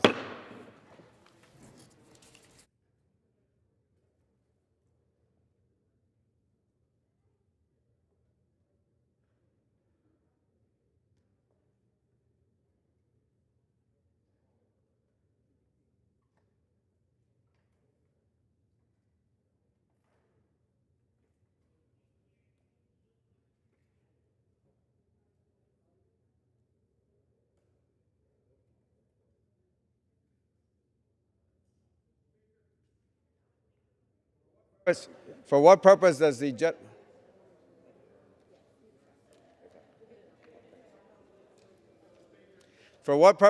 gentleman from Tennessee seek recognition? As the member designated by Mr. Johnson, Mr. Hank Johnson of Georgia, pursuant to House Resolution 8, I inform the House that Mr. Johnson will vote yea on H.R. 1065.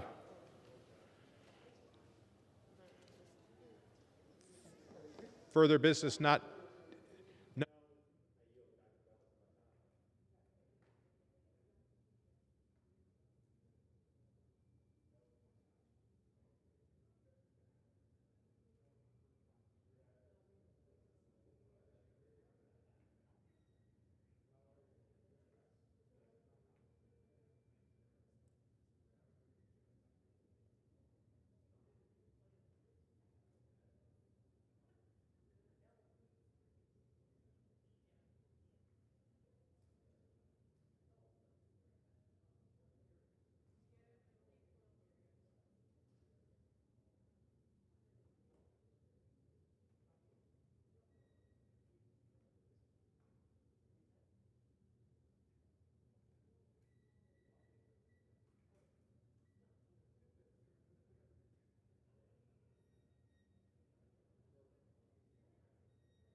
From seek recognition. Speaker, as the member designated by Mr. Bilirakis of Florida, pursuant to H-Res 8, I inform the House that Mr. Bilirakis will vote yea on H.R. 1065. Thank you.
Purpose does the gentleman from New York seek recognition? As the member designated by Chairwoman Eddie Bernice Johnson, pursuant to H-Res 8, I inform the House that Chairwoman Johnson will vote yes on H.R. 1065. As the member designated by Chairwoman Zoe Lofgren, pursuant to H-Res 8, I inform the House that Chairwoman Lofgren will vote yea on H.R. 1065.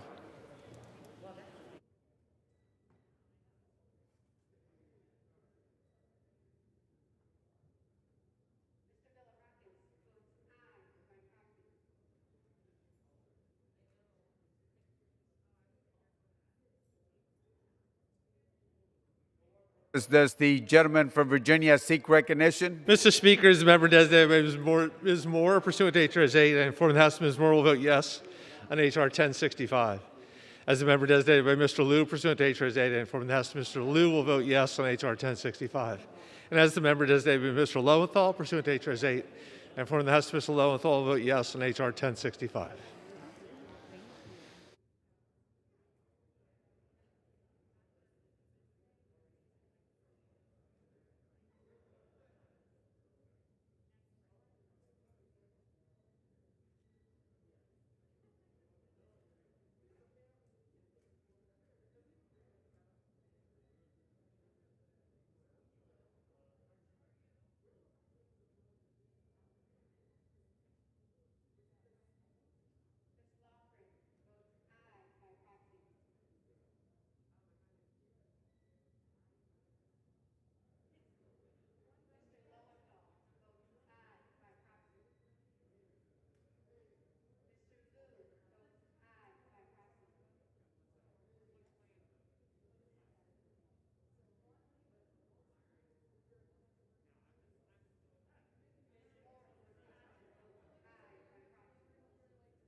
from California seek recognition.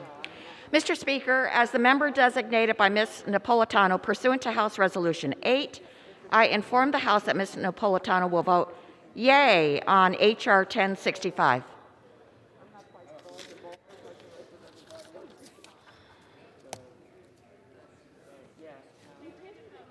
Yeah.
For what purpose does the gentleman from Pennsylvania seek recognition? Mr. Speaker, as a member designated by Mr. Lawson of Florida, pursuant to House Resolution 8, I inform the House that Ms. Lawson votes yay on 1065.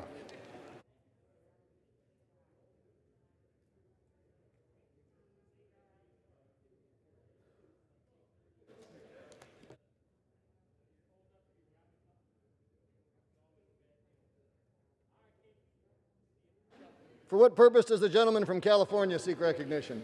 Mr. Speaker, as the member designated by Mr. Ruiz, pursuant to House Resolution 8, I inform the House that Mr. Ruiz will vote yes on House Resolution 1065.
Gentle lady from Massachusetts seek recognition.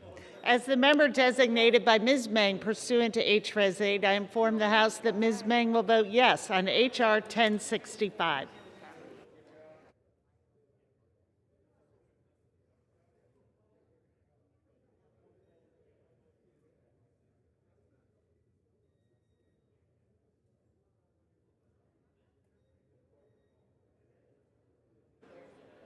For what purpose does the gentleman from Arizona seek recognition? Designated by Ms. Kirkpatrick, pursuant to H.R.S. 8, I inform the House that Ms. Kirkpatrick will vote yes on H.R. 1065.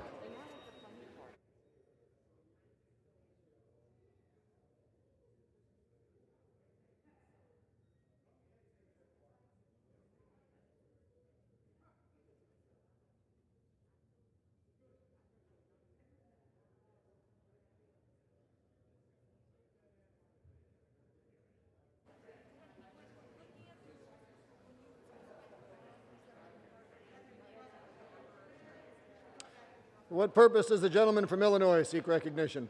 Mr. Speaker, as the member designated by Mr. Grijalva, pursuant to H.Res. 8, I inform the House that Mr. Grijalva will vote yes on H.R. 1065.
Gentleman from Ohio seek recognition.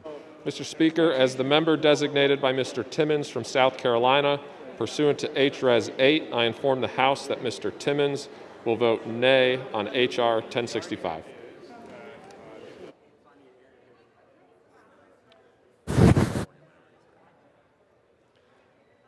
For what purpose does the gentleman from California seek recognition?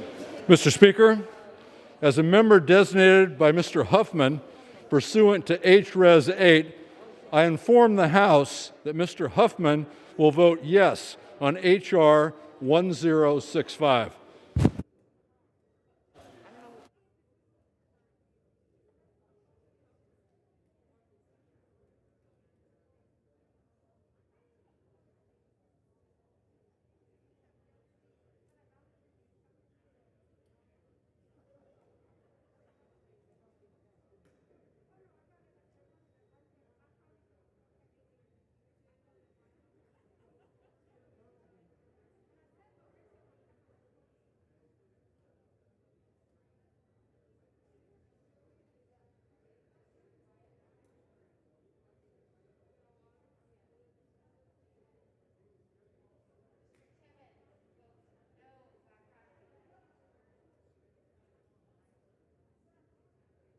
For what purpose does the gentle lady from Connecticut seek recognition? As the member designated by Ms. Wilson pursuant to H-Res 8, I inform the House that Ms. Wilson will vote yes on H.R. 1065.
From California seek recognition. Mr. Speaker, as a member designated by Mr. Correa pursuant to H-Res 8, I inform the House that Mr. Correa will vote yes on H.R. 1065. Thank you, Mr. Speaker.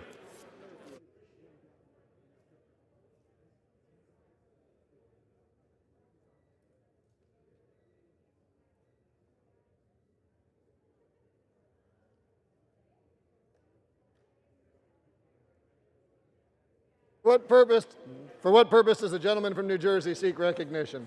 Mr. Speaker, as the member designated by Mr. Donald Payne pursuant to H-Res 8, I inform the House that Mr. Payne will vote yes on H.R. 1065. And as the member designated by Mr. Albio Series pursuant to H-Res 8, I inform the House that Mr. Series will vote yes on H.R. 1065.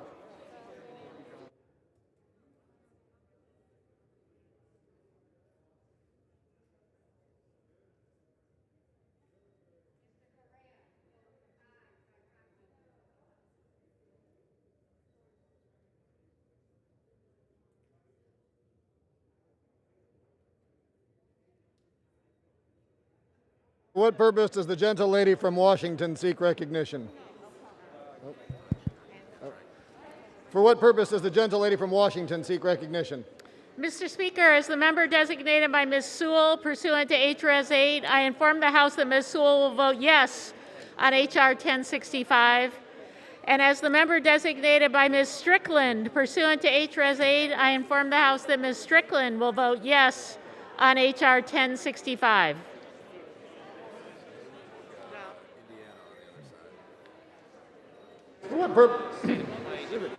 For what purpose does the gentle lady from Indiana seek recognition? Mr. Speaker, as the member designated by Ms. Wagner of Missouri pursuant to HRES 8, I inform the House that Ms. Wagner will vote yes on HR 1065. For what purpose does the gentle lady from Virginia seek recognition? Mr. Speaker, as the member designated by Mr. McEachin pursuant to HRES 8, I inform the House that Mr. McEachin will vote yes on HR 1065. And as the member designated by Ms. Porter pursuant to HRES 8, I inform the House that Ms. Porter will vote yes on HR 1065.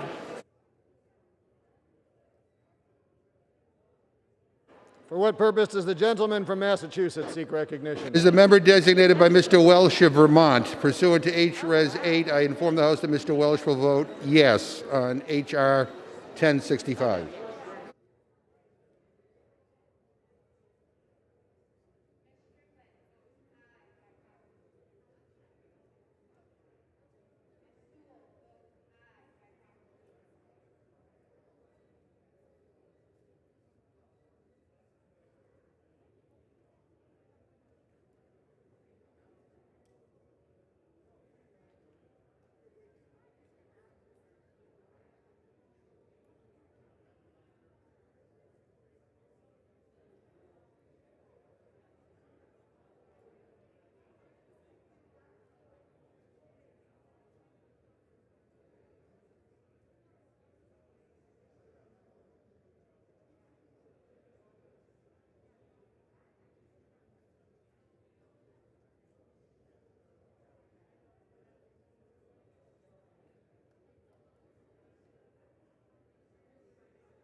For what purpose does the gentle lady from Michigan seek recognition?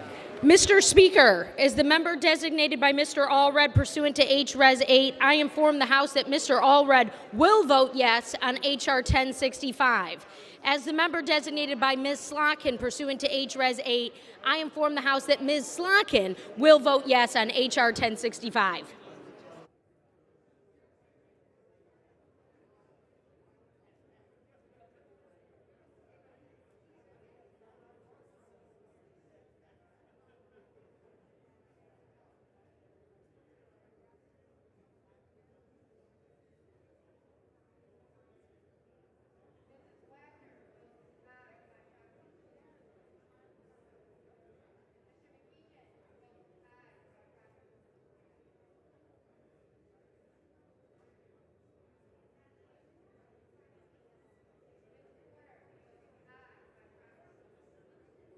For what purpose does the gentleman from Pennsylvania seek recognition? Good morning, Mr. Speaker. As a member designated by Mr. Doyle of Pennsylvania, pursuant to House Resolution 8, I hereby inform the House that Mr. Doyle will vote yes on H.R. 1065.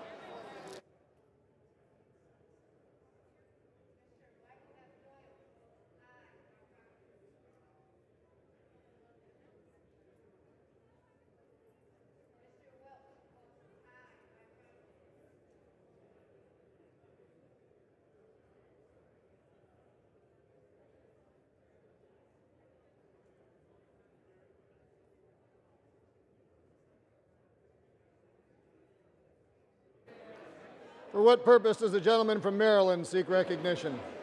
As the member designated by Mr. Rupersberger of Maryland pursuant to House Resolution 8, I rise to inform the House that Mr. Rupersberger will vote aye on H.R. 1065.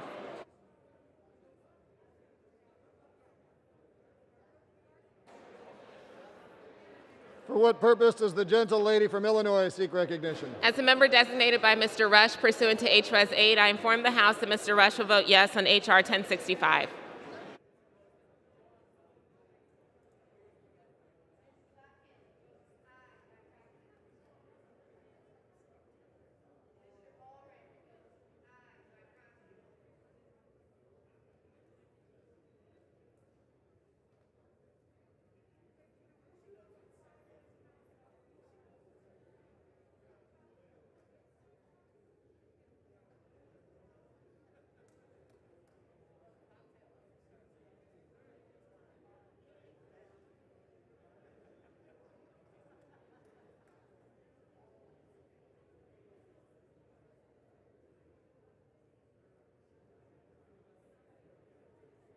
For what purpose does the gentleman from Washington seek recognition? Thank you, Mr. Speaker. As the member designated by Mr. Smith of Washington, pursuant to H.Res. 8, I inform the House that Mr. Smith of Washington will vote yes on H.R. 1065. For what purpose does the gentleman from Texas seek recognition? As the member designated by Mr. Crenshaw of Texas pursuant to H.Res. 8, I inform the House that Mr. Crenshaw will vote yes on H.R. 1065.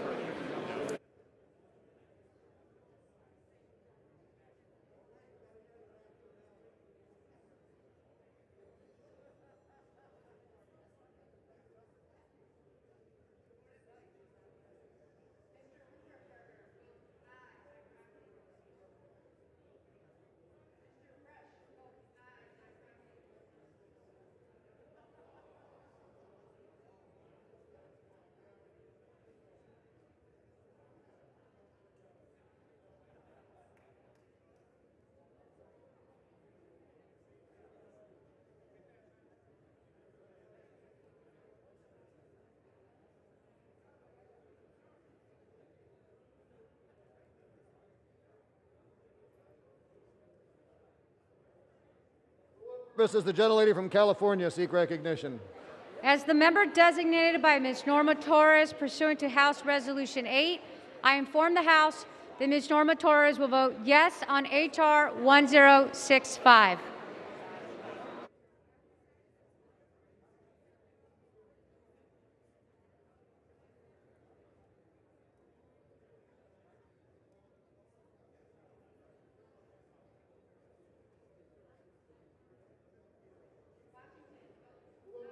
Gentlelady from Michigan seek recognition? As the member designated by Ms. Joyce Beatty pursuant to H.Res. 8, I inform the House that Ms. Joyce Beatty will vote yes on H.R. 1065.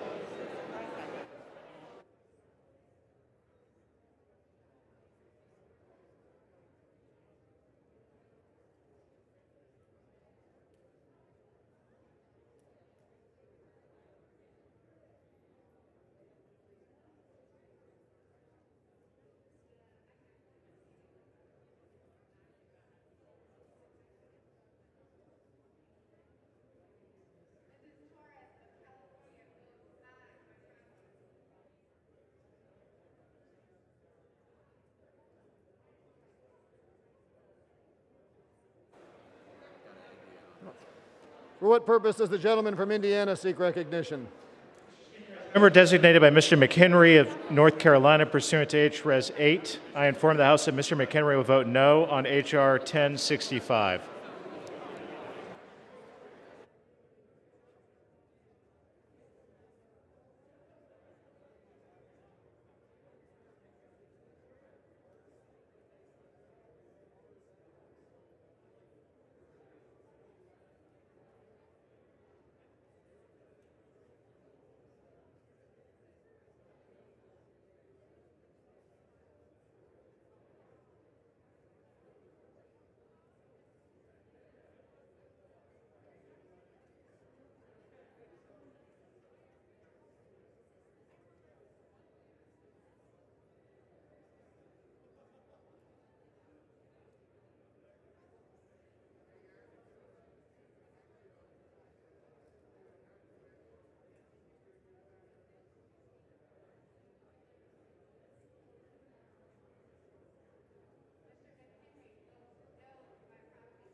For what purpose does the gentle lady from Pennsylvania seek recognition?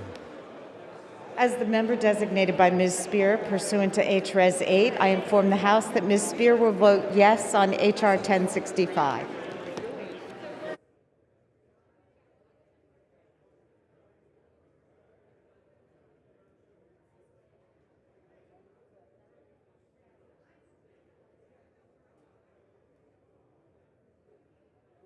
Does the gentleman from Arizona seek recognition? As a member designated by Representative Cardenas pursuant to H.R. 8, I inform the House Representative Cardenas will vote aye on H.R. 1065. For what purpose does the gentle lady from Florida seek recognition? Thank you, Mr. Speaker. As the member designated by Mr. Comer of Kentucky pursuant to H-Res 8, I inform the House that Mr. Comer will vote yea on H.R. 1065.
For what purpose does the gentle lady from California seek recognition? As the member designated by Mr. Jones pursuant to H-Res 8, I inform the House that Mr. Jones will vote yes on H.R. 1065.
Let's vote.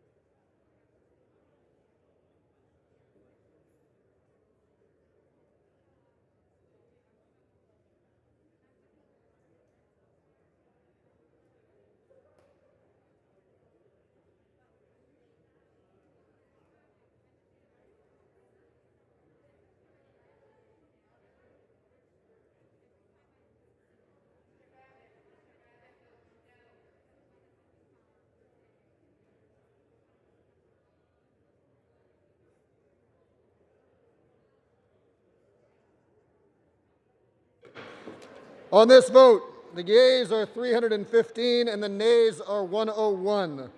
The bill is passed. Without objection, a motion to reconsider is laid on the table. Okay.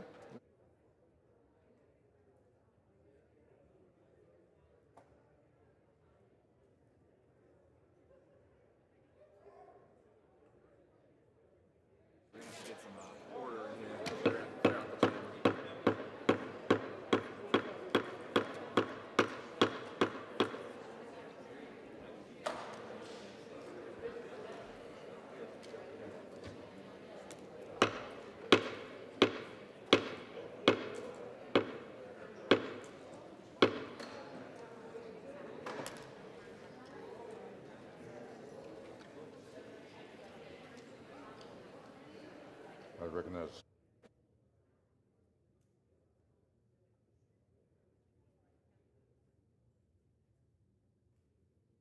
For what does the gentlelady from California seek recognition?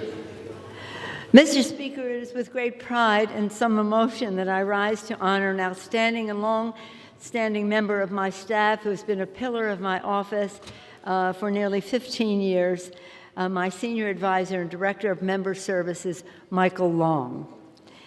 To members of Congress and all who work and serve in this chamber, the name Michael Long is synonymous with excellence.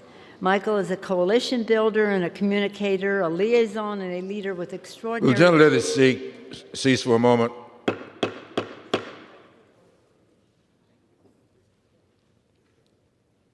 Thank you very much. You may continue.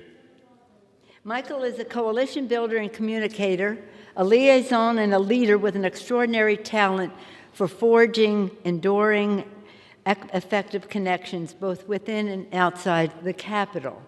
I watched him with great pride over the years as he welcomed young people to the Capitol, including the Boy Scouts, as an Eagle Scout himself, showing his leadership from early on, whether his communication with his many friends and admirers in the Congressional Black Caucus and with the members across the Congress on both sides of the aisle.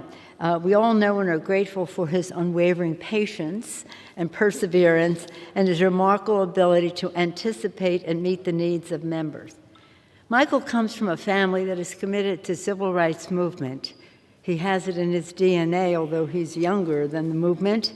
For this and other reasons, many of us were privileged that Michael came with us under the leadership of Karen Bass and the Congressional Black Caucus to Ghana. Mr. Whip, you were a leader in that delegation, and you know how moving it was. But Michael, bringing in his DNA the spirit of his father Isaac, who was watching down from heaven, saw Michael be part of that historic trip. And the whole time he wore Isaac's cufflinks as Isaac looked down with pride. And his mother, Naomi, and sister Veronica looked on with love from here, taking great pride. And Michael, Mr. Whip, it's such an honor that you're in the chair as I pay tribute to Michael, a real tribute to him and his work. Michael's been a tremendous asset to Speaker's office and my leadership team over the years, and to the entire Democratic caucus and to the entire Congress, ensuring that we can deliver progress for the people. He can take pride, as I do, in knowing that the key role that he has played in our passing legislation to lift up working families across America happened because of his leadership. While Michael's trusted presence on this floor and on Capitol Hill will be missed, we are grateful for his service as well as for his work as a mentor and leader to forge a path for others to follow. Indeed, his tenure has been both historic and impactful. I'm making it through without on behalf of the House of Representatives, I thank Michael Long and wish him the best in the next stages of his journey with great admiration and appreciation. Thank you, Michael Long.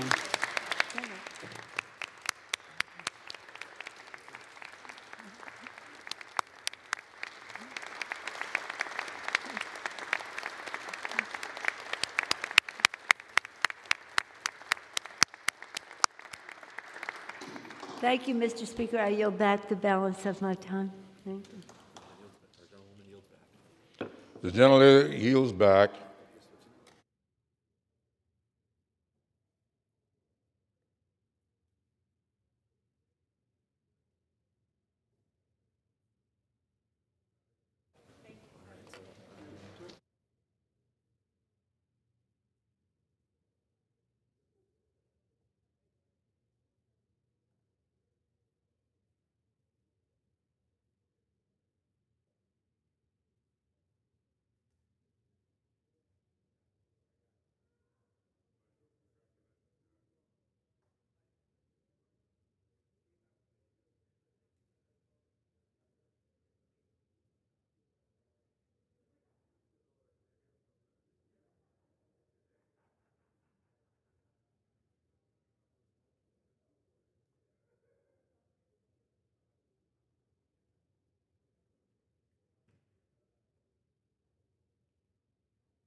So what we're going to do is we're going to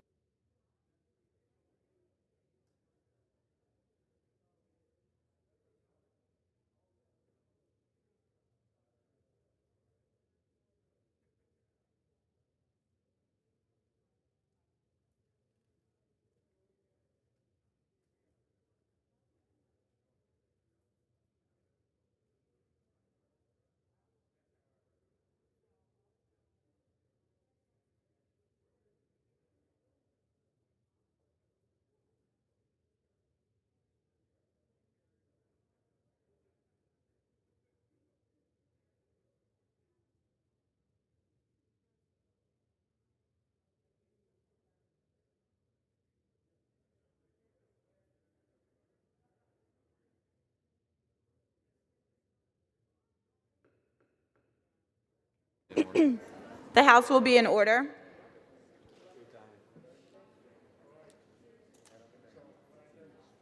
And who's up first?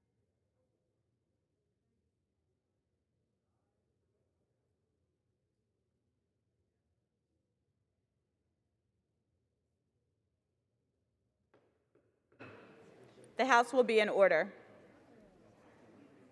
Nobody cares. For what purpose does the gentleman from Georgia rise? Speaker, I ask unanimous consent to speak out of order for the purpose of inquiring to the majority the schedule for the week to come. I thank the gentleman for yielding. On Monday, the House will meet at 12 p.m. The gentleman from Georgia is recognized. Thank you, Madam Speaker, and I ask unanimous consent to revise and extend my remarks. Without objection. Thank you. And now I yield to my friend and colleague, the Vice Chair of the Democratic Caucus, the gentleman from California. I thank the gentleman for yielding. On Monday, the House will meet at 12 p.m. for morning hour debate and 2 p.m. for legislative business, with votes expected no earlier than 6:30 p.m. On Tuesday and Wednesday, the House will meet at 10 a.m. for morning hour debate and 12 p.m. for legislative business. On Thursday, the House will meet at 9 a.m. for legislative business with last votes no later than 3 p.m. We'll consider several bills under the suspension of the rules. A complete list of the suspension bills will be announced by the close of business today. In addition, we'll consider bills rejecting hate toward Asian American and Pacific Islander community. S 937, the Senate passed COVID-19 Hate Crimes Act, which addresses the dramatic increase in hate crimes targeting the AAPI community since the start of the pandemic.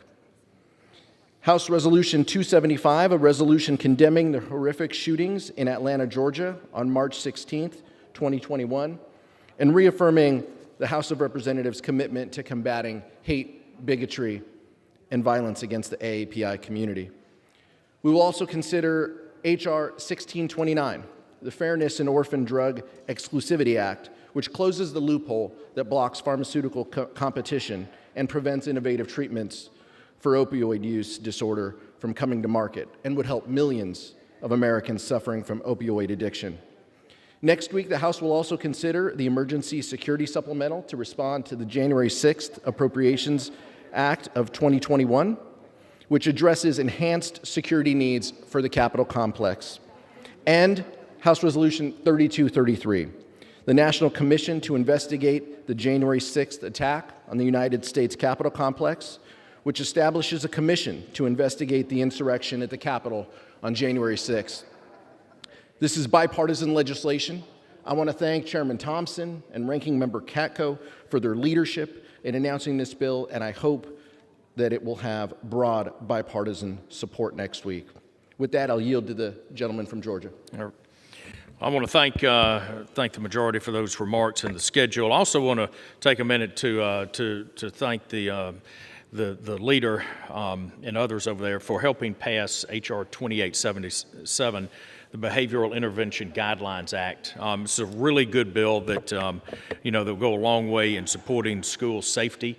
I know there were many questions about it, and everybody worked to get it to a good spot. So I'd like to again extend my appreciation for all of the help with my Democratic colleagues. Turning to the operations of the House. As the gentleman knows, the CDC has now lifted all mask and social distancing requirements. And both President Biden has lifted the mask requirements for the White House staff, but amazingly here in the House of Representatives, we still must wear the mask, stagger the vote times, have these long vote times. We should be going back to a 5-minute and a 2-minute schedule so that we can do the work of the House. When can we expect these restrictions to be lifted? I want to thank the gentleman for the question and for acknowledging the extraordinary success of the Biden-Harris administration in putting millions of shots in arms at a historic pace. That success has been fueled. Reclaiming my time for just a minute. Yes, sir. We as Americans should all celebrate in Operation Warp Speed and the work that was done by the administration to be able to do that and to follow through. We greatly appreciate the Biden administration's following up on the really great work of Operation Warp Speed in the Trump administration. That success that the gentleman talked about, it was fueled by this Congress last year and this year, and by a science-based investment approach that the American Rescue Plan offered. As evidenced by this guidance, we are building back. But I want to call particular attention to the Dear Colleague letter that Dr. Monahan sent out to everyone on the Capitol Complex campus. And it says, the present mask requirement and other guidelines remain unchanged until all members and floor staff are fully vaccinated. So the centerpiece of the strategy is vaccination. Reclaiming my time, that's in direct contradiction to CDC guidelines. And on top of that, would the gentleman explain how in the world you're going to get that information that every member of this body has been vaccinated without violating HIPAA laws? Will the gentleman yield? Please, I would love an answer. The centerpiece of this strategy that the gentleman just acknowledged is vaccinations. It's important that we continue to get as many members as we can vaccinated. That is the strategy that Dr. Monahan, Rear Admiral Dr. Monahan, a distinguished physician, That's the strategy that he has laid out. I'll reclaim my time. Of course, we would like all Americans to be vaccinated. But again, you will never be able to understand or know how many members are actually vaccinated unless you require them to give you that information. If you require them to give you that information, then the majority will be in violation of the HIPAA privacy laws. How in the world, how in the world can you violate the HIPAA privacy laws on this? What does that mean for future pandemics and future diseases? There are laws in place that say that members do not have to disclose their health information. And if the gentleman could please explain how you force a member of this body to disclose their personal health information and without violating HIPAA laws, I would love to hear that answer. Yeah. Will the gentleman yield? Please.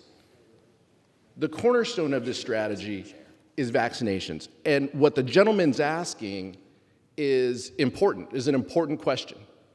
And what the majority is saying is, let's follow the guidance of the Office of the Attending Physician. We have no interest in knowing individually what members and what staff members are vaccinated. Our interest is in governing this House and the operations of this body, and we will trust that Dr. Monahan will work with both parties and both sides of the aisle and will give us a report when this House is fully vaccinated. That becomes our guiding post. Reclaiming my time from the gentleman. So the president, the leader of the Democratic Socialist Movement right now, here in America, has said that it's good enough for the White House, and yet you are going to defer to the House physician over the President of the United States. So is in will the fact, gentleman yield? No, we can talk about the Constitution in Article 1. So, but my point is that there's so much inconsistency here, and you will never ever get to the point, Madam Speaker, that you will ever be able to get every member to show some sort of voting card without violating the HIPAA privacy protections. So again, I know that I'm listening to the rhetoric. It's a simple question. How do you compel members of this body to disclose their private health information without violating HIPAA laws? Not strategy, not theoretical. How are you going to do that? What provision in the law, in the HIPAA protection of Americans' private information regarding their health care record, are you going? What provision are you going to waive to compel members of the House to show that they have been vaccinated? I yield to my colleague from California. I appreciate the gentleman from Georgia yielding once again, and I will just try to be as clear as I possibly can.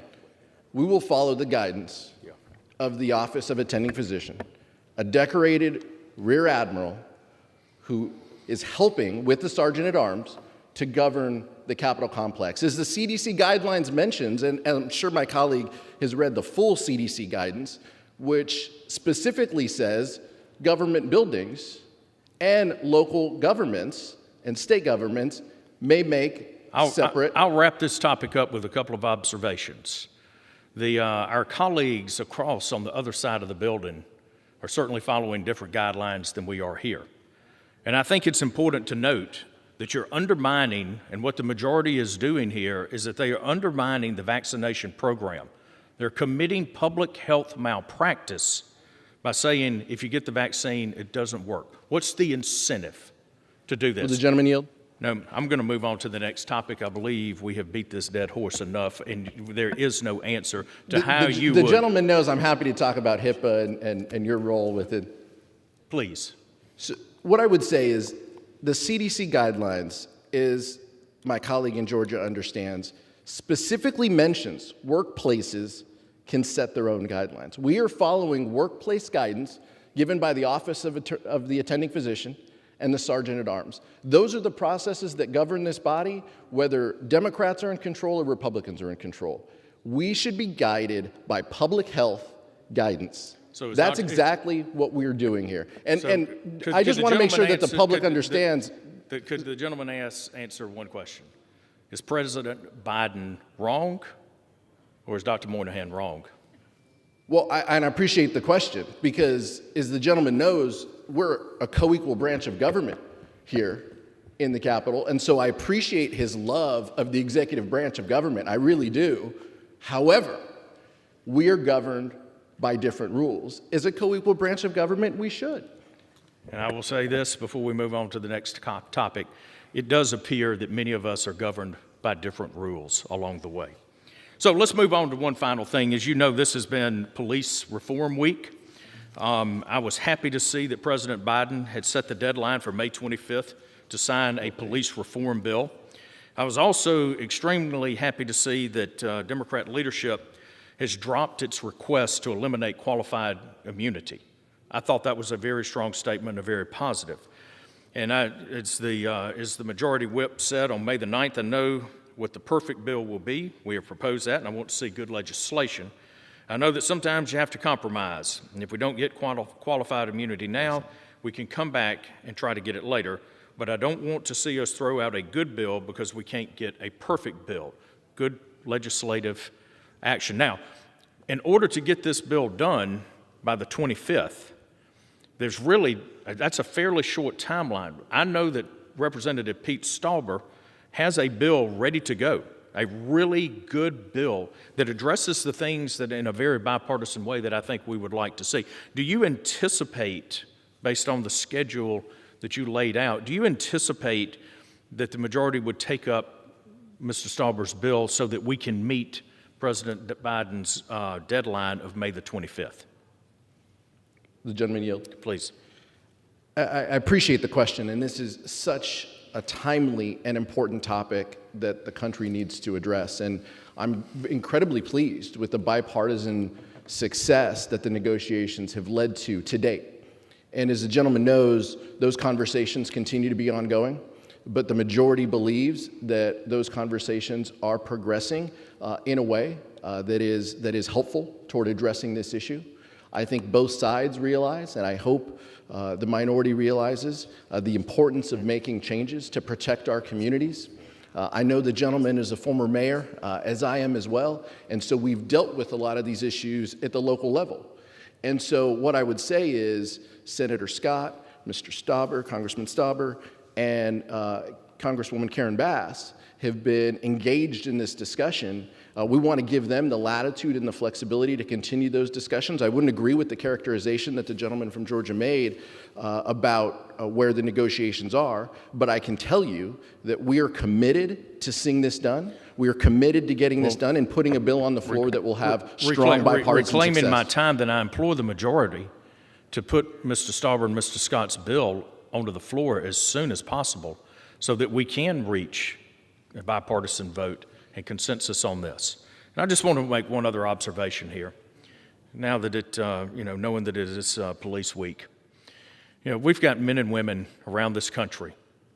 You and I, again, both as mayors, we had the honor of being involved in that, seeing the sacrifice that they make, whether it's local police officers, our deputies out patrolling our country roads in many parts of my district, the men and women of the Customs and Border Patrol Agency that are down there putting their lives on the line every single day to stop the grossness of human trafficking and the horrors of narcotic trafficking. Looking around this very building that we're in right now, looking at the men and women that have been here, that will continue to be here to serve us and protect us. And what I found very interesting about this week is the silence from the majority is deafening. Not bringing a resolution to honor our men and women in law enforcement says an awful lot about how you feel. And I will say this, I think the majority should come back in, and I think we would all agree to do this next week, to put a resolution on the floor to honor the men and women of law enforcement, because I can't imagine which group is not worthy of that, and I will yield. I thank the gentleman from yielding, and as the gentleman knows, there was a lengthy special order hour led by our colleague from Florida, former police chief herself, talking about the importance of these issues, the importance of honoring heroes, the importance of honoring people who put themselves in harm's way each and every day and are behaving well. And what I would ask the gentleman from Georgia is, in that similar vein, honoring Police Week, honoring those folks who helped us, who looked out for us January 6th, I hope the gentleman will encourage the minority leader to meet with Officer Fanone from the Metropolitan Police Department, who has requested a meeting with the minority leader to talk about the events of January 6th and to talk about his experiences, which were so impactful as he shared them on national television and as he talked about the role that he played and the role that his colleagues played in protecting this temple of democracy. I hope that the minority leader has the time to meet with Officer Fanone. I signed a letter to the minority leader from my colleagues encouraging him to do so, and I hope that the gentleman from Georgia reiterates the importance to meet with law enforcement heroes. But again, I want to go back to it. With the morale of the officers here in the Capitol as low as it is right now, the tremendous stresses that they're under, the staffing problems that they have, wondering whether or not this entire body at times has their back. Will the gentleman yield? No, not yet. I think it is important that this body bring a resolution to the floor supporting the men and women in law enforcement around the nation, but particularly right here in this Capitol. And I'll be the first one, along with the rest of my colleagues, to support that resolution. And so, again, it's very simple, a lot of words, and I do appreciate our colleagues from Florida, Ms. Demings, for leading the special order. She certainly knows, as a former law enforcement officer and leader of a department, how tough that is. But again, the silence here is deafening. And with that, Madam Speaker, I yield back.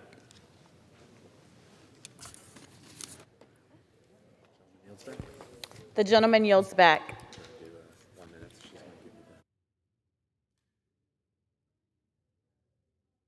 The chair will now entertain requests for 1-minute speeches.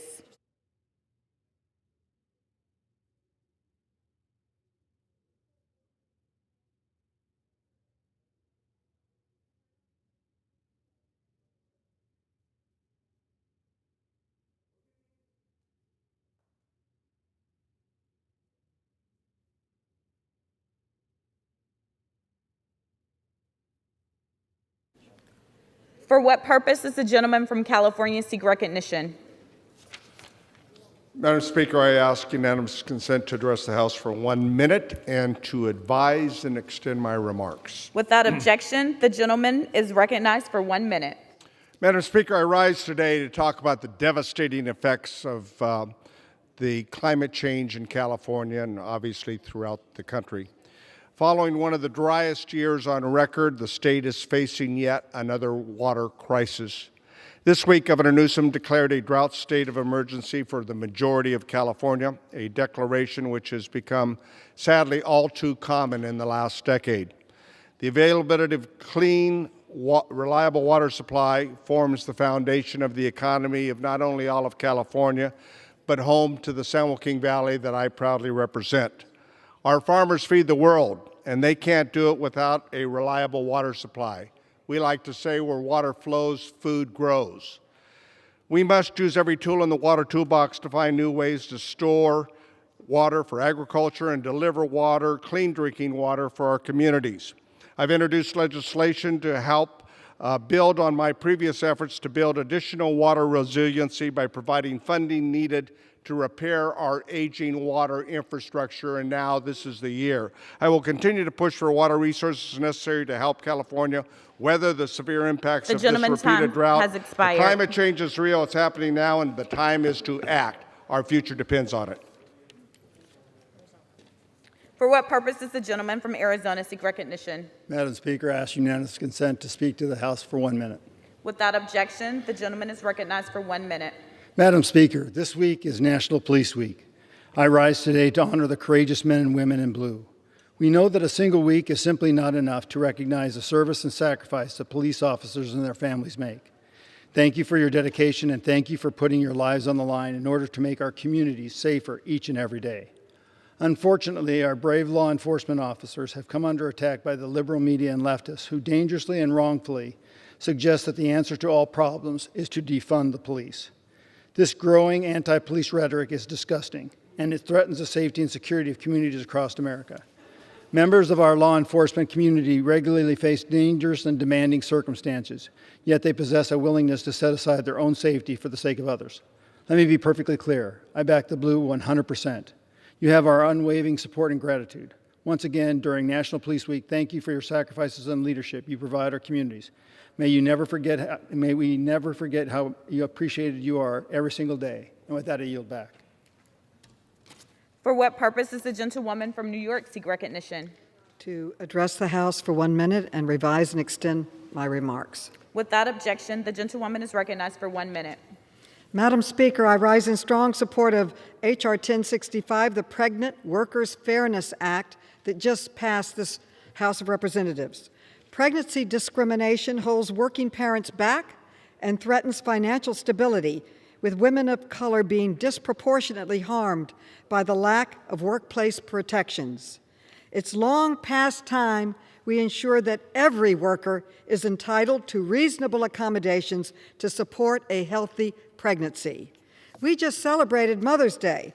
What if, in addition to flowers one day a year, we make sure that during pregnancy, workers have fair working conditions and are never in the position of risking their safety to continue providing for themselves and their families? This bipartisan bill simply requires reasonable accommodations for pregnant workers, like adequate breaks, and protects them from discrimination that can drive them from the workplace. No pregnant worker should have to choose between their and their baby's health or their job. Thank you, and I yield back. For what purpose does the gentleman from North Carolina seek recognition? Thank you, Madam Speaker. To address the House for up to 1 minute. Without objection, the gentleman is recognized for 1 minute. Madam Speaker, as we all know, the CDC finally altered the mask mandates to reflect the science that we have known for months. People who are vaccinated do not need to wear masks indoors, outdoors, in most settings. Follow the science. As a physician of 30 years, I believe that people should get vaccinated, but at the end of the day, it's a personal choice and a decision that should be made between patient and doctor, not person and speaker. At this point, practically everyone has had the opportunity to get vaccinated if they want it. The infinite majority of the at-risk population in the United States has been vaccinated. I've been vaccinated for months now, but when I get done with this speech, I have to put my mask back on, despite what the science says, because the speaker mandates it. That's not the doctor-patient relationship. Back in North Carolina, my constituents will still be required to wear a mask in grocery stores because Governor Cooper mandates it. Again, not the doctor-patient relationship. So much for following the science. Thank you, and I yield back.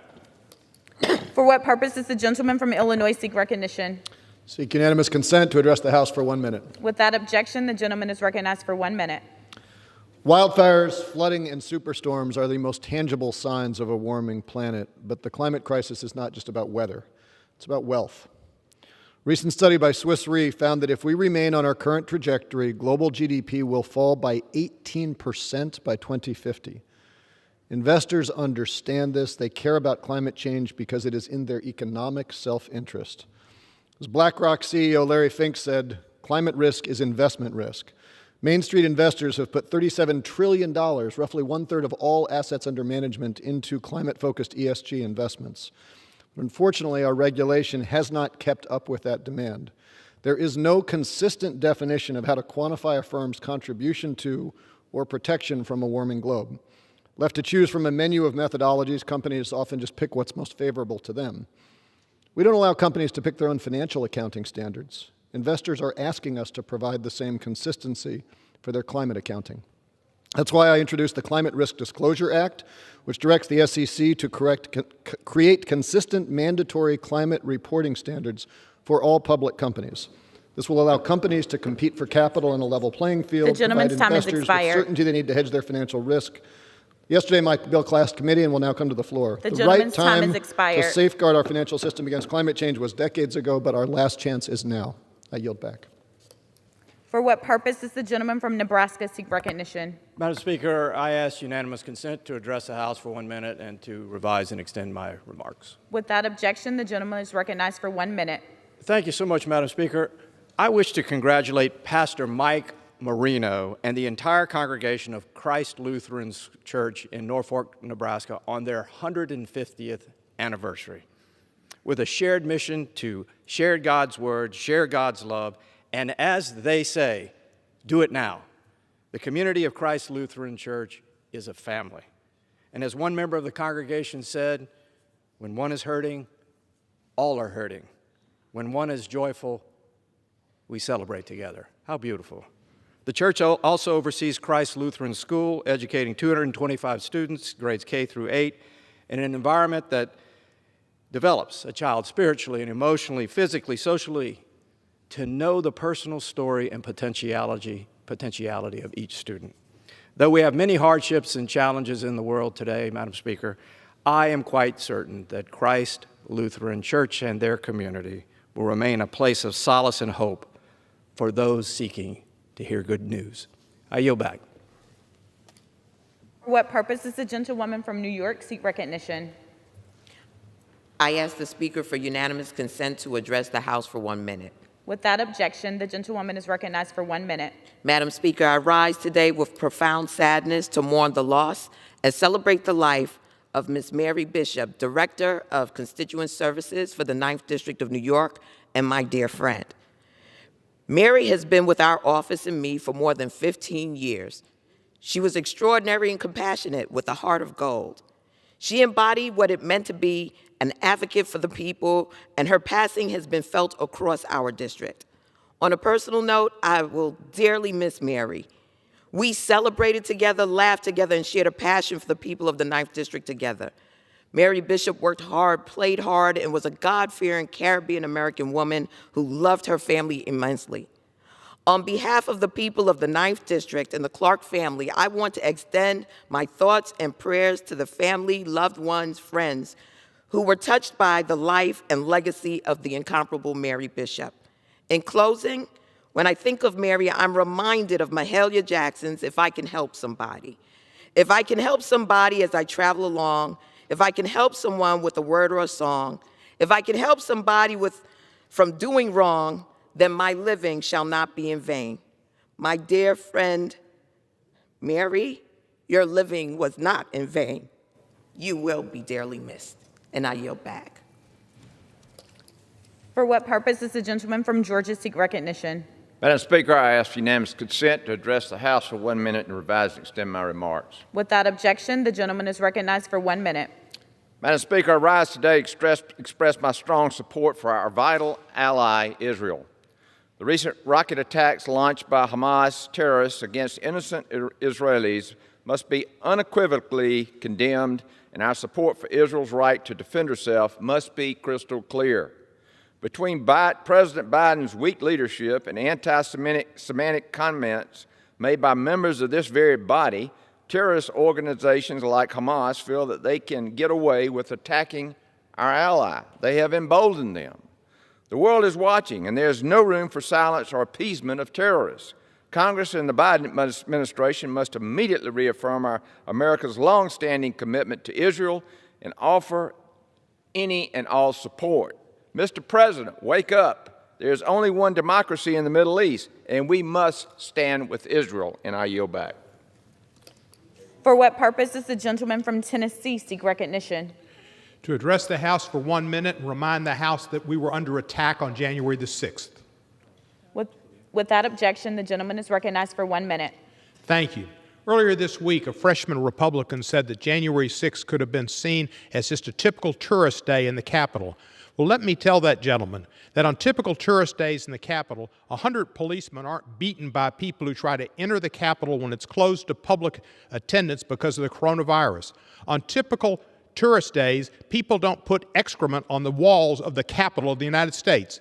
On typical tourist days, people don't urinate on the floors of the Capitol of the United States. On typical days, people don't batter down the windows on the outside to breach the Capitol. On typical days, people don't batter down the doors and the glass entering the Speaker's lobby, resulting in one person's death And if that person wasn't dead, they would have breached the floor of the House, and God knows what they'd have done if they could have found a person on the House. They were hollering, "Hang Mike Pence, Nancy Pelosi, where are you? We're here." That was an insurrection. That was an attack on our Constitution. It should never be forgotten by anybody who was serving in the Congress, by any American, because our liberty, our Constitution, our country, our values were on the line. I yield back the balance of my time. For what purpose does the gentlewoman from Texas seek recognition? Madam Speaker, I ask unanimous consent to address the House for 1 minute and to revise and extend my remarks. Without objection, the gentlewoman is recognized for 1 minute. Thank you. I rise today to honor and recognize our men and women in uniform who dedicate their lives to keeping communities across our nation safe. This past year was the deadliest year for police officers in decades. 264 law enforcement officers died in the line of duty. As mayor of Irving, I was a proud advocate of our local police department, and as the representative of the 24th District in Texas, I'll continue to stand with our law enforcement. Rather than defunding and devaluing those in uniform, I know from experience that community policing works. And community policing only exists with support of our officers, higher retention, and improved recruitment. I want to thank our police officers, first responders, and their families. Getting up every morning and putting on the badge is a level of courage few will ever understand.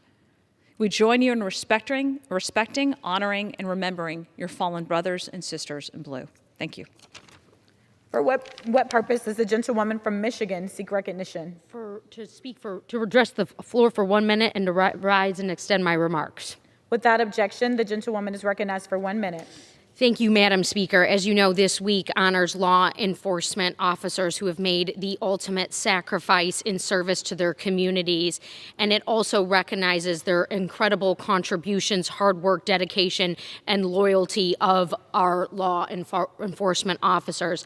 I rise to recognize the 9 law enforcement officers who lost their lives last year while serving Michigan. Stephen Splann of Bloomfield Hills, Michigan, Jonathan Parnell of Wayne County, Waldis Johnson of Wayne County, William Darnell of DeWitt Township, Caleb Starr of the Michigan State Police, our beloved Benny Napoleon of Wayne County, Bryant Searcy of Wayne County, Dean Savard of Wayne County, and Donovan Collins of Wayne County. And we also remember Colin Rose, our beloved Colin Rose, who lost his life in 2016 while serving at Wayne State to gun violence. And our community rose up to support his family. We honor his contributions. My friend Eddie Osmond, the owner of the Marathon gas station, used pennies on the dollar as people were pumping their gas to raise $10,000 for this man's family. And that is part of what we are here to recognize in our contributions of our law enforcement officers. Thank you, Madam Speaker. I yield back. For what purpose does the gentleman from Texas seek recognition? I ask unanimous consent to address the House for 1 minute. Without objection, the gentleman is recognized for 1 minute. Madam Speaker, tomorrow, May 15th, is National Police Officers Memorial Day, a day to honor and remember the more than 22,000 brave law enforcement officers who made the ultimate sacrifice in the line of duty. Having served in law enforcement for 30 years, I'm proud to see so many of my colleagues recognizing the sacrifice of these brave officers this week, and they certainly deserve it. But truly honoring their sacrifice means doing so every day, not just on May 15th, and not just this week. That means giving law enforcement the tools necessary to keep our communities safe, pushing back against any and all attempts to demonize and diminish their service, and doing everything we can to reduce the attacks against law enforcement. Now more than ever, law enforcement across our country needs true Americans to boldly stand with them. That's what I'm proud to do here today, and I ask every one of my colleagues and the American people to do so as well. I yield back. For what purpose does the gentlewoman from Connecticut seek recognition? I ask unanimous consent to address the House for 1 minute and to revise and extend. Without objection, the gentlewoman is recognized for 1 minute. Thank you. This week was designated as the Child Tax Credit Week of Action. The outpouring of stories and news articles coming from across the country describing just how transformational this assistance will be for families is heartwarming. I'm so proud that in the American Rescue Plan, we fought and we won the expansion and the improvement of the child tax credit. Its inclusion was historic, but just a first step. We must make this expansion permanent. The child tax credit is a lifeline to the middle class, cuts child poverty by 55% this year, provides children and their families with additional payments throughout the year that helps them with the costs of food, childcare, diapers, health care, clothing, and taxes. Poor, working, and middle-class families, 90% of our children will receive the same monthly benefits. We must spread the word about the benefits of the child tax credit, how families can start to receive that monthly check starting in July. If people have filed a tax return, they are all set. If they have not filed their tax return and their family is eligible for the tax credit, they must file by May 17th. The gentlelady's time has expired. If they typically do not file, this will ensure that they will receive a monthly benefit. Let's get the word out. Let's get people signed out. I yield back. For what purpose does the gentleman from California seek recognition? I seek unanimous consent to address the House 1 minute and revise and extend remarks. Without objection, the gentleman is recognized for 1 minute. Thank you. I rise today with deep concern over the escalating attacks on the Israeli people by Palestinian terror groups like Hamas. After a period of relative stability in the region, these attacks threaten to create an all-out war that will endanger millions. This is an unavoidable outcome of inattention and incompetence. It is no coincidence that this violence has erupted as the Biden administration has pivoted away from the Middle East. The leadership vacuum created by this absence can only allow radical elements who would harm us and our allies. It is maddening to see the progress made under the Trump administration towards stabilizing the Middle East undone. It was less than a year ago that the Abraham Accords, perhaps the most significant move towards peace in the region in over a decade or longer, were signed. We cannot let these gains be wasted. The American people stand firmly behind the people of Israel. They have every right to defend themselves. Their existence depends on it. The Biden administration must abandon its retreat and re-engage on the previously successful peace process in the Middle East. We cannot abandon our strong ally in Israel by our indifference or inaction, especially when they need us most. I yield back. For what purpose does the gentleman from North Carolina seek recognition? I seek unanimous consent to address the House for 1 minute. Without objection, the gentleman is recognized for 1 minute. Madam Speaker, the deadly conflict plaguing Israel becomes worse and worse each day. Since Monday, the vile and despicable terrorist organization Hamas has launched over 1,000 rockets from Gaza into Israeli population centers. The fact that members of this body are speaking out in support of these terrorists leaves me sickened. The difference between these two sides are shocking. There is no debate that if Israel were to lay down their arms entirely, there would be a genocide. But if Hamas were to lay down their arms, there would be nothing but peace. The fact that representatives here in this chamber would side with violent extremists is mind-boggling. I encourage these members to go to Gaza, see how they murder members of the LGBT community, see how they marginalize and abuse women, how they treat those of different faiths. Let me be clear, there is no moral equivalency between these two sides. It is our duty to protect Israel, and if anyone is to ever invade Israel, I promise you that there is no crevice on earth that will conceal you from the wrath of God. And I would also be remiss to not recognize that some members of this body in the majority party have spoken out against Hamas, and for that I say thank you, and I yield back. For what purpose does the gentlewoman from Texas seek recognition? I ask to address the House for 1 minute and revise and extend my remarks. Without objection, the gentlewoman is recognized for 1 minute. Madam Speaker, it is good to be an American because as I stand here today in National Police Week, I can truly say that across America, we honor the police officers who holds a child's hand. We honor the police officer who comes to an emergency situation, and I honor the police officers who through COVID-19, the pandemic, were on the front lines without testing or vaccinations, helping many others. I know, Madam Speaker, because they helped me. They helped me in my testing sites. Now they help me in my vaccination sites. And I want to remind them that they will be helping me tomorrow, and that is Saturday the 15th, when we're at Key Middle School and Heights High School testing children 12 to 15 years old, vaccinating children 12 to 15-year-old with the Pfizer vaccination from 10 to 1 and 2 to 5 at Key Middle School and 10 to 1 at Heights High School. That are those who are here with us. And so we mourn those who've lost their lives in the line of duty. That's because we are Americans and we stand united in that effort. There can be no divide. We know who we believe in and what we believe in. We thank them so very much, and we also believe in the liberties of all people. Thank you, and I yield back. Are there any further requests for 1-minute speeches? The chair lays before the House the following personal request.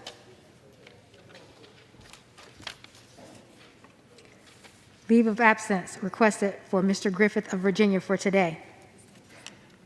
Without objection, the request is granted.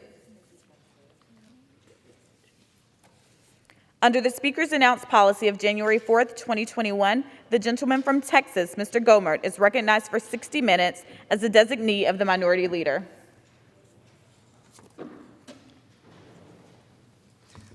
Thank you, Madam Speaker. It's been interesting. I get to take my mask off under the rules now. We haven't quite caught up with the science here in the House, but hopefully the House of Representatives that has leadership proclaiming that we need to follow the science refuses to do so far, but we're hoping we'll eventually get people here, at least the majority, to follow the science. But it's been an interesting time, not a good time, not a wonderful, enriching time to be in the House of Representatives. It's been an exceedingly frustrating time. After January 6th, apparently the number one goal here in the House was something referred to as optics. According to the Sergeant at Arms, the reason National Guard was not brought up in advance in January 6th, so there would be no one entering the Capitol that was not desired to enter the Capitol, was that word optics. So the Capitol Police, doing the best they could, were left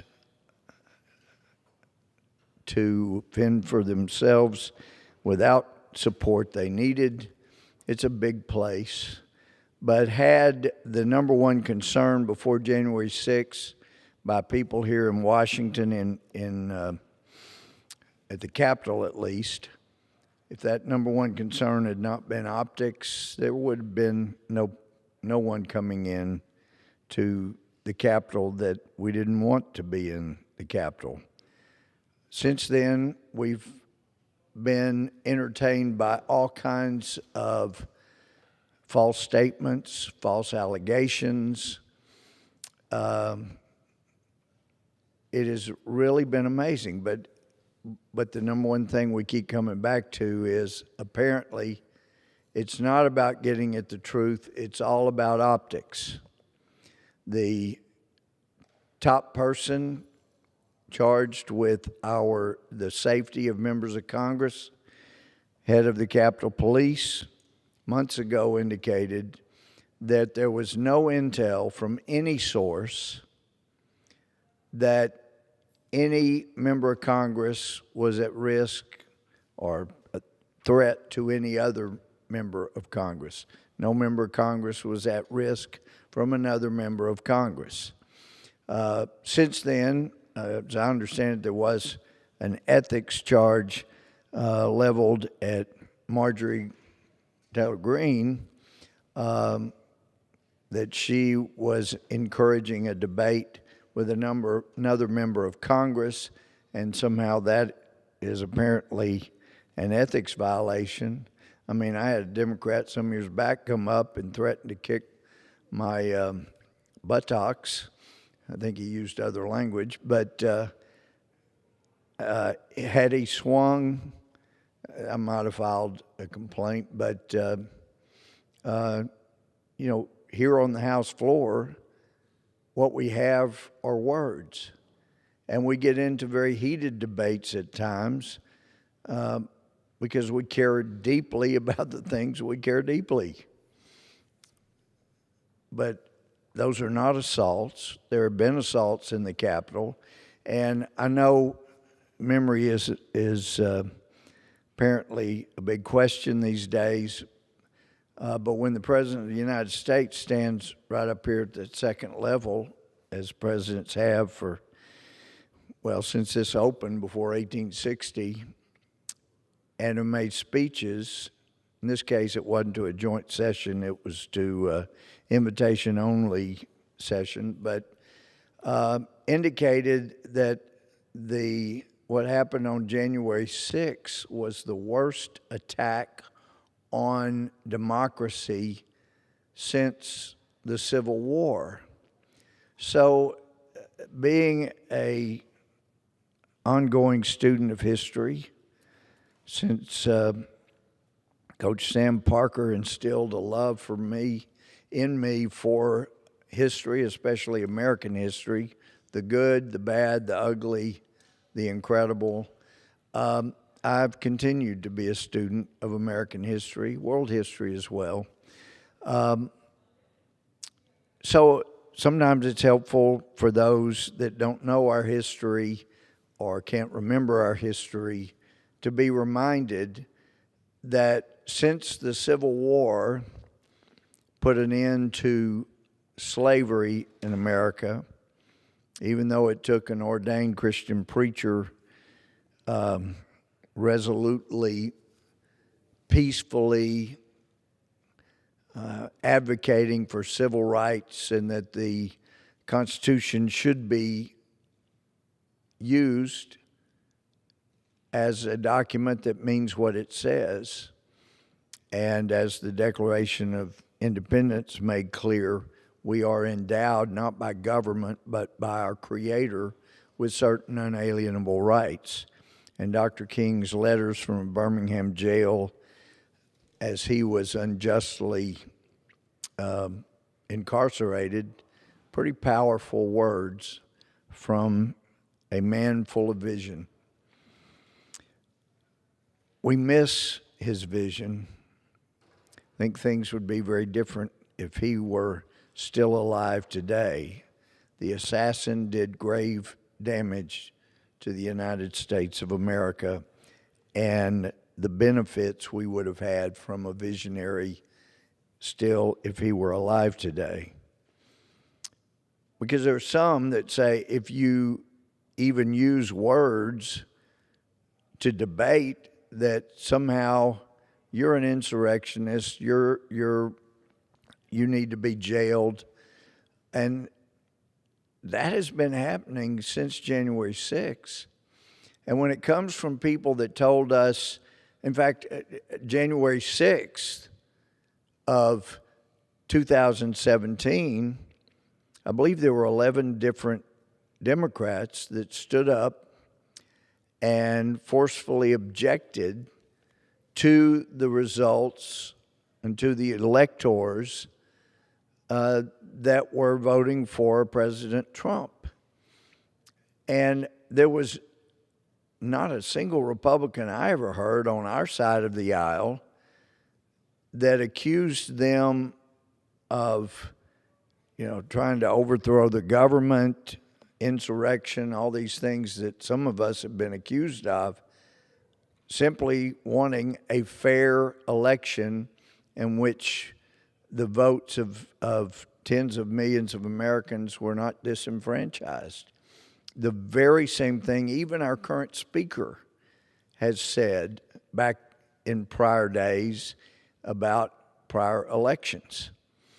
So imagine the shock for those of us that for the last 20 years have been preached to by people on the other side of the aisle about the unfairness of election, the vulnerability of electronic elections.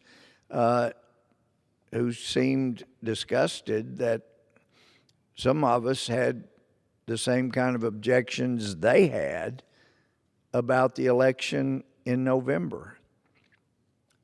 There is nothing illegal, improper, against the House rules of objecting, and yet we had people on the other side of the aisles who were encouraging all kinds of punishment for those on this side of the aisle that did exactly what Democrats have been doing for 20 years or so, objecting as they did January 2001. And we saw objection January 6th of 2005.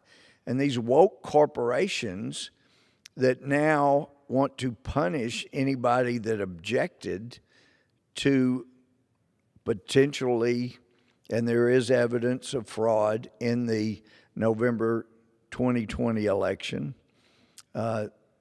and those that say there was no fraud in the election are either doing so knowingly, knowing that it's false, what they're saying, or just because they bought into what the mainstream, lamestream media has reported. But there was fraud in that election. There usually is some fraud in national elections. And in states where it was somewhat close compared to the number of people voting, like Arizona, they're doing the right thing. They're trying to have an audit, and obviously the efforts at the audit is being covered up. There is evidence being destroyed. I guess a bit like when you have a Secretary of State that destroys evidence that she has that's being sought, has it destroyed with a hammer or with bleach bit, and obstruction of justice. But fortunately for some, we had a Justice Department that saw crimes committed by Democrats did not need to be pursued or punished, and things that were not crimes that Republicans did needed to be punished.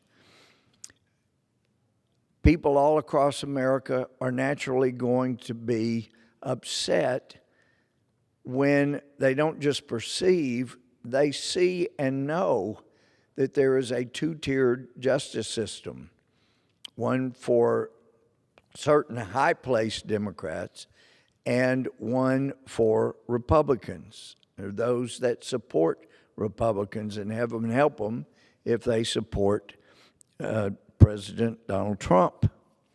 That's what it has been so amazing to someone like me that has been part of the justice system and seeing the law enforced for so much of my adult life. It is unbelievable. And hearing from FBI agents around the country who repeatedly said, if anybody in our office, in this location, that location, different locations around the country, had done a fraction of the things that were done by top FBI officials in Washington, D.C., then we would have not only been fired, but they would have been looking at coming after us with criminal charges. And they were despondent because they were devoting their lives to justice. Republican and Democrat prosecutors in different parts of the country couldn't believe what they were seeing.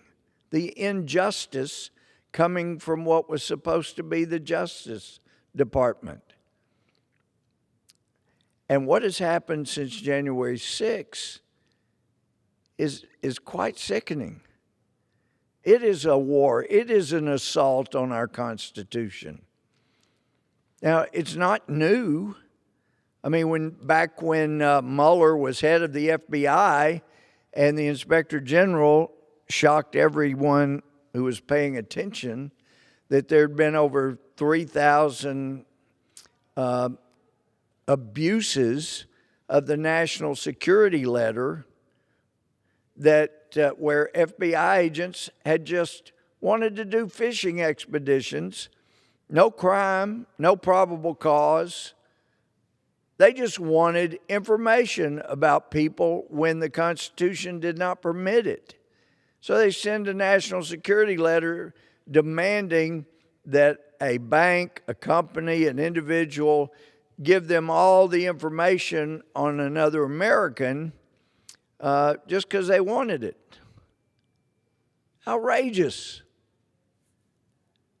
And that we know occurred during President George W. Bush's administration, while Mueller was FBI director. Now, he made a statement, I'll take all the blame. Well, he should, because he created an environment at the FBI that apparently encouraged lawlessness by top FBI agents. And if you look at Ted Stevens, senator from Alaska, who was framed by the FBI, and you look at what Director Mueller did in the aftermath of finding out, if he did not know all the time before that, while it was going on, that Ted Stevens was framed, that he was not guilty of what was charged, and the FBI had evidence that he was not guilty, and they covered that up, and they helped create evidence to make it look like he was guilty, and they tried him. They saw that he was tried right before his election, and he lost him like it was between 1,000, 2,000 votes. Lost his seat. The FBI did that. Mueller's FBI did that. And when one FBI agent with a conscience pointed that out in an affidavit, the injustice that occurred by the FBI and his supervisor, well, Mueller's reward for that FBI's agency was to drive him out of the FBI, and his reward for the person that, according to the affidavit, helped frame Ted Stevens was that FBI agent was promoted, got a better job with the FBI. Apparently, Mueller likes people that are quite good at framing somebody and getting them convicted, because that's what happened. That should have been all the wake-up call we needed to have a house cleaning at the top of the FBI, but that didn't happen. So the abuses got worse during the Obama administration. And you had things like Fast and Furious, where people actually encouraged the sale and distribution of weapons to drug cartels. And no one, even to this day, has ever been held accountable for that. In fact, there was a cover-up by the Justice Department then. They wouldn't let us have the documents so we could see exactly what happened. And in fact, Congress was so inane in its effort to obtain those documents that the best job, both on Fast and Furious and on Benghazi cover-up, was done by Judicial Watch. They got more documentation out of the Justice Department than Congress did, and we're charged with oversight. Even when Republicans had the majority, people were put in place that did not pursue justice and a cleanup of the Justice Department. So by the time President Trump came along, he had a number of people at the top that created the Russia hoax, a fraud. And as others have said, when the Justice Department and the FBI can work as effectively at trying to frame the President of the United States, who happened to be a billionaire, then most of us would be in severe trouble. And that's the case. And we have seen it in the last few years. We have seen a Justice Department, of course, Christopher Wray, my humble opinion, when he was put in there with a job of cleaning up the FBI. His idea of cleaning up for the FBI was to sweep as much of the dirt under the rug so that people couldn't see it. Just like now Homeland Security and Health and Human Services, their job is not to secure the border under this administration. Their job is now to get them away from the border as quickly as possible so that people don't see them. They're not in the news every night because they've moved them out. As the Border Patrolmen have said, they're looked upon as the drug cartel, the Mexican drug cartel's logistics. The drug cartel gets paid money or agreements to pay money from people they bring, including unaccompanied minors, and then the U.S. government is their logistics because the government ships future drug sailors, traffickers, human traffickers, sex traffickers. Our U.S. government ships them around the United States so that they can get to the town the drug cartels want them doing their drug trafficking, human trafficking, or sex trafficking. The government has become a part of the process for the drug cartels, all to the damage and often the death of American citizens. When Pancho Villa and his minions invaded, I believe it was New Mexico, John Pershing, General Pershing was sent down. He had a lieutenant named Patton, and they were sent down, even invade Mexico, going after Pancho Villa and his troops because there were some families that they killed in New Mexico.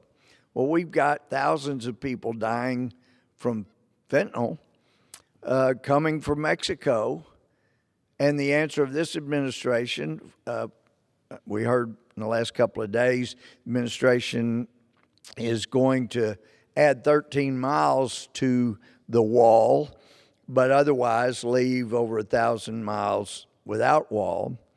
But the answer has not been to secure the border. The answer from this administration has been to say that the border is secure, when anybody with eyes to see or ears to hear knows that's not true.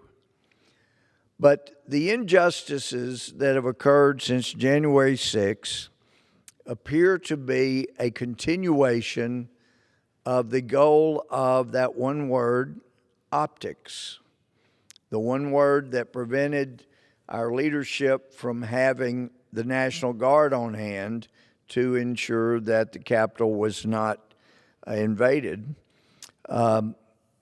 And for those, and we've heard it in the Judiciary Committee, that's why I had videotape, which we not allowed to have here on the House floor, obviously, but had the videotape of John Sullivan, a Trump hater who's been supportive of groups that wanted Trump pulled out of office, or as Mr. Sullivan, I'll paraphrase, wanted to yank him out of the White House and do things to him, but he was one of the first ones in the Capitol. He's on video, and he was bragging, see, I told you we'd be able to do this, getting into the Capitol. He was there egging on people, even at the shooting of the young lady that was shot by the Capitol policeman. Many of us would like to know the full circumstances of so much that went on here, but that the thousands of hours of tape are not being used.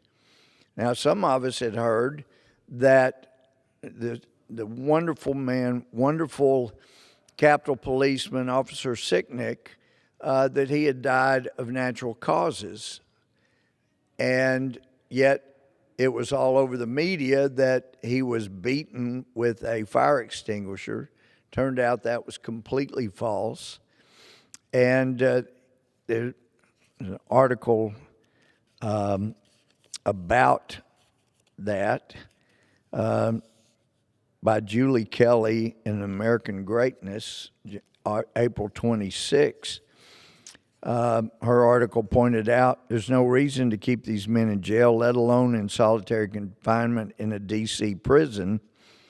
The cause of Capitol Officer Brian Sicknick's untimely death on January 7th is finally settled, but the prosecution of his alleged attackers rages on. After months of dishonest accounts about what happened to Officer Sicknick, first that he was bludgeoned to death by insurrectionists with a fire extinguisher, and then that he died of an allergic reaction to bear spray, the D.C. Medical Examiner's Office confirmed the 42-year-old Officer Sicknick died of a stroke. The chemical sprayed in his direction during the chaos outside the Capitol on January 6th did not contribute to his death. In its haste to bolster the new narrative, maintaining Sicknick was killed by rioters wielding bear spray, the acting Attorney General was in on the lie from the start. The Justice Department charged two men with the chemical attack.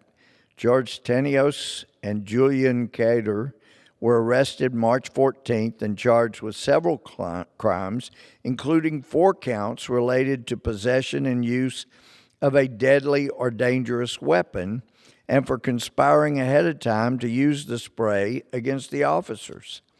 They've been behind bars ever since. Both were transported to the nation's capital, where they joined dozens of January 6 detainees held in solitary confinement in a D.C. jail. A judge on Tuesday, this was dated April 26, will consider motions filed by their attorneys to release both defendants as they await trial.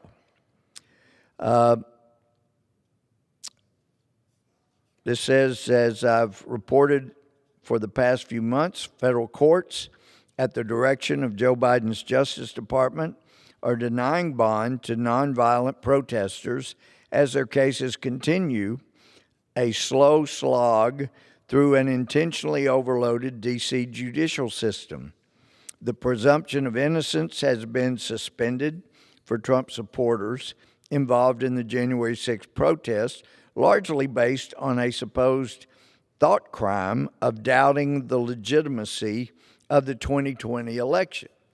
And parenthetically, if that were a crime, there would be Democrats that would have been arrested and gone to jail going back to January of 2001, when objection was made to electors. There were no woke corporations back then saying they would no longer do business with those Democrats, nor did they do that after the Democrat objection on January 6 of 2005, or after the significant number of objections on January 6 of 2017.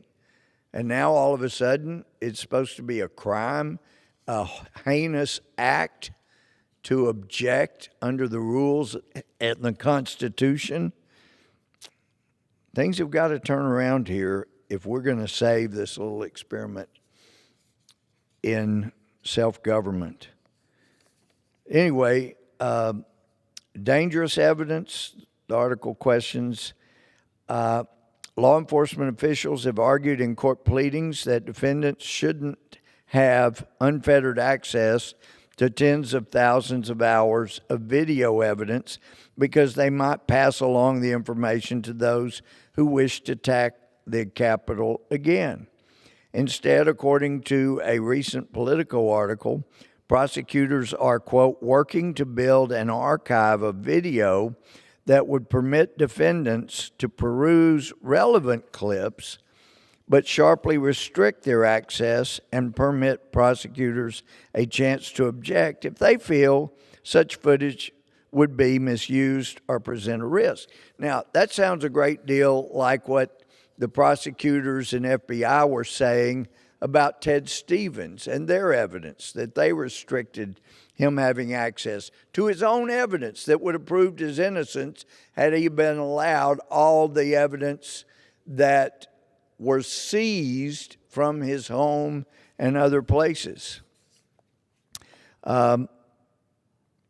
Anyway, toward the end of the article, it says Khadr's family is asking the court to release him on a $15 million bond guaranteed by 16 family members.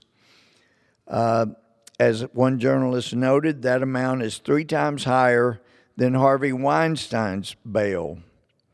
Judge Thomas Hogan will hear the case on Tuesday, then decide whether to keep Khadr and Tanios behind bars until their next court date or confine the pair to home detention. There's no reason to keep these men in jail, let alone in solitary confinement in a D.C. prison. Cherry-picked video evidence does not support the weapon charges against them. The chief investigator confessed no evidence exists to prove the can of spray ever was used or that Khadr sprayed it at anyone, including police officers.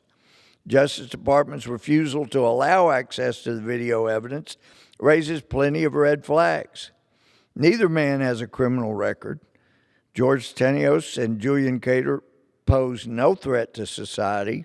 Their only crime, as is the case with hundreds of nonviolent Capitol protesters, was supporting Donald Trump and daring to question the validity of the 2020 presidential election, a doubt shared by tens of millions of Americans.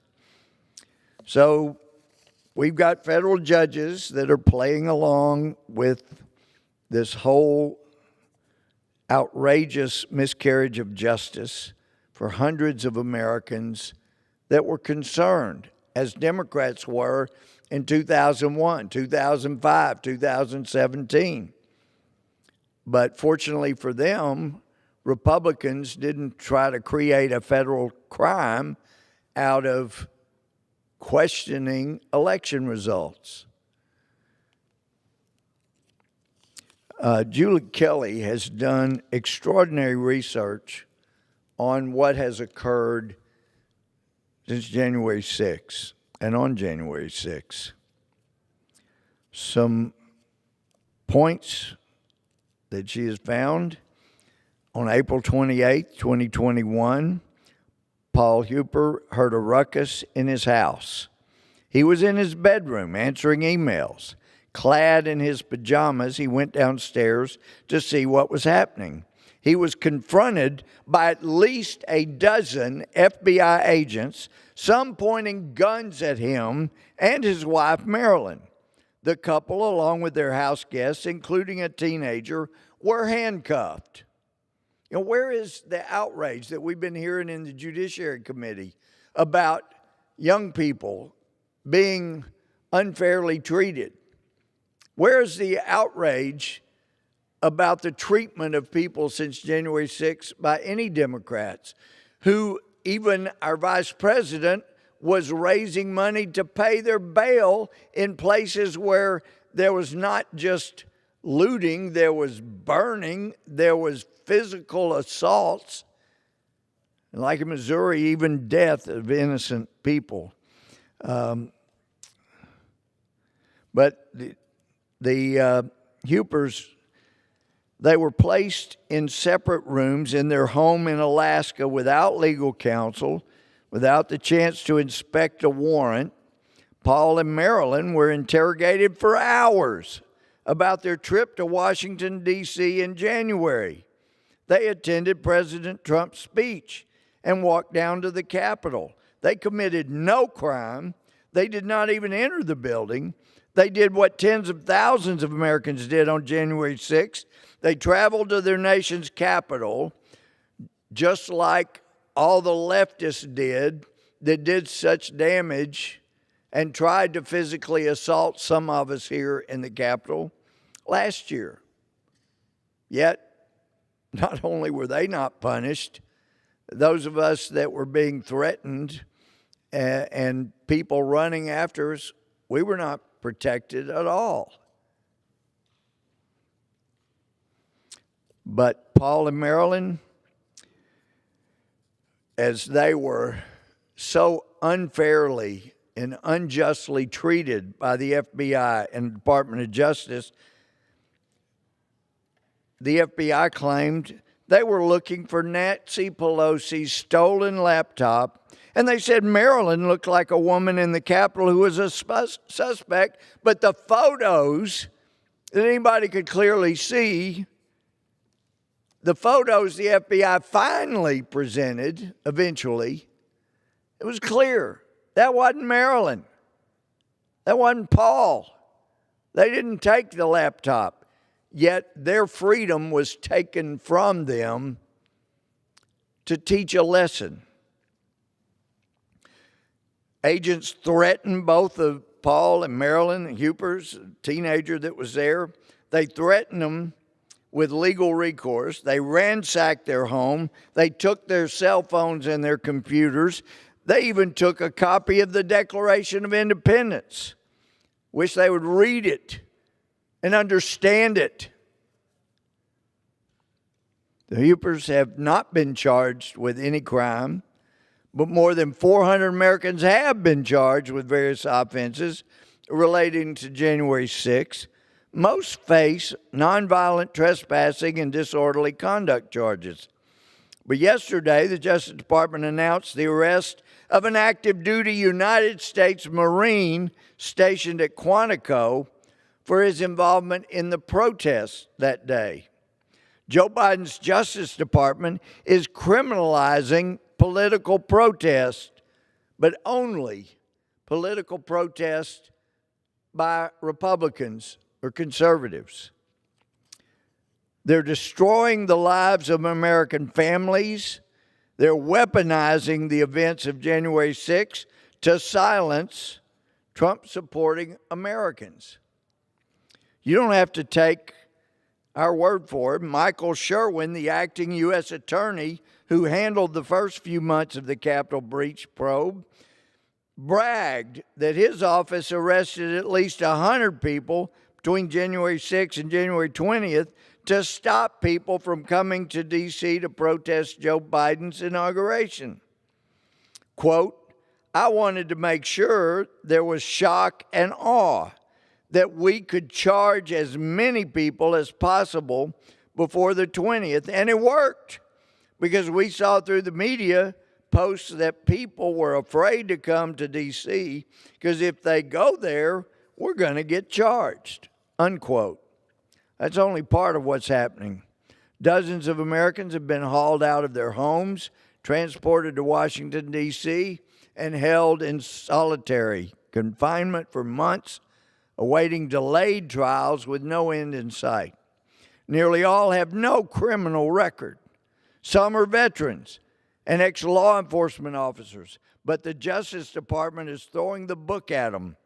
Even worse, federal judges and prosecutors argue that these folks are a danger to society because they doubted the outcome of the 2020 presidential election. In one case against a man who didn't even enter the building, a federal judge nonetheless denied bond and said this, quote, this is an offense that at the bottom was an attempt to stop democracy from moving forward because people were unhappy about the results of the election. I don't think the defendant will follow my conditions if he believes I am part of this machine of the democratic process. Well, that judge ought to be part of the Democratic Justice Department because that's how that judge is acting. Not as a judge, but as an advocate, as a part and parcel of this. You could call it a conspiracy because these people are working to silence anybody that supported Donald Trump. But that's one example of how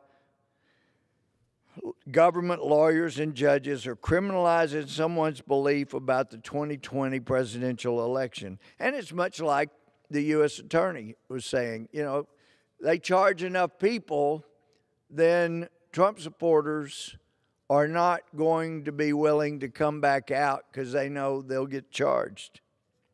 We have in this city political prisoners held hostage by their own government, victims of an unequal system of justice in a country where rioters and looters on the left are let off the hook, even considered heroes, while those on the right are considered hardened criminals without any record before a trial can even begin.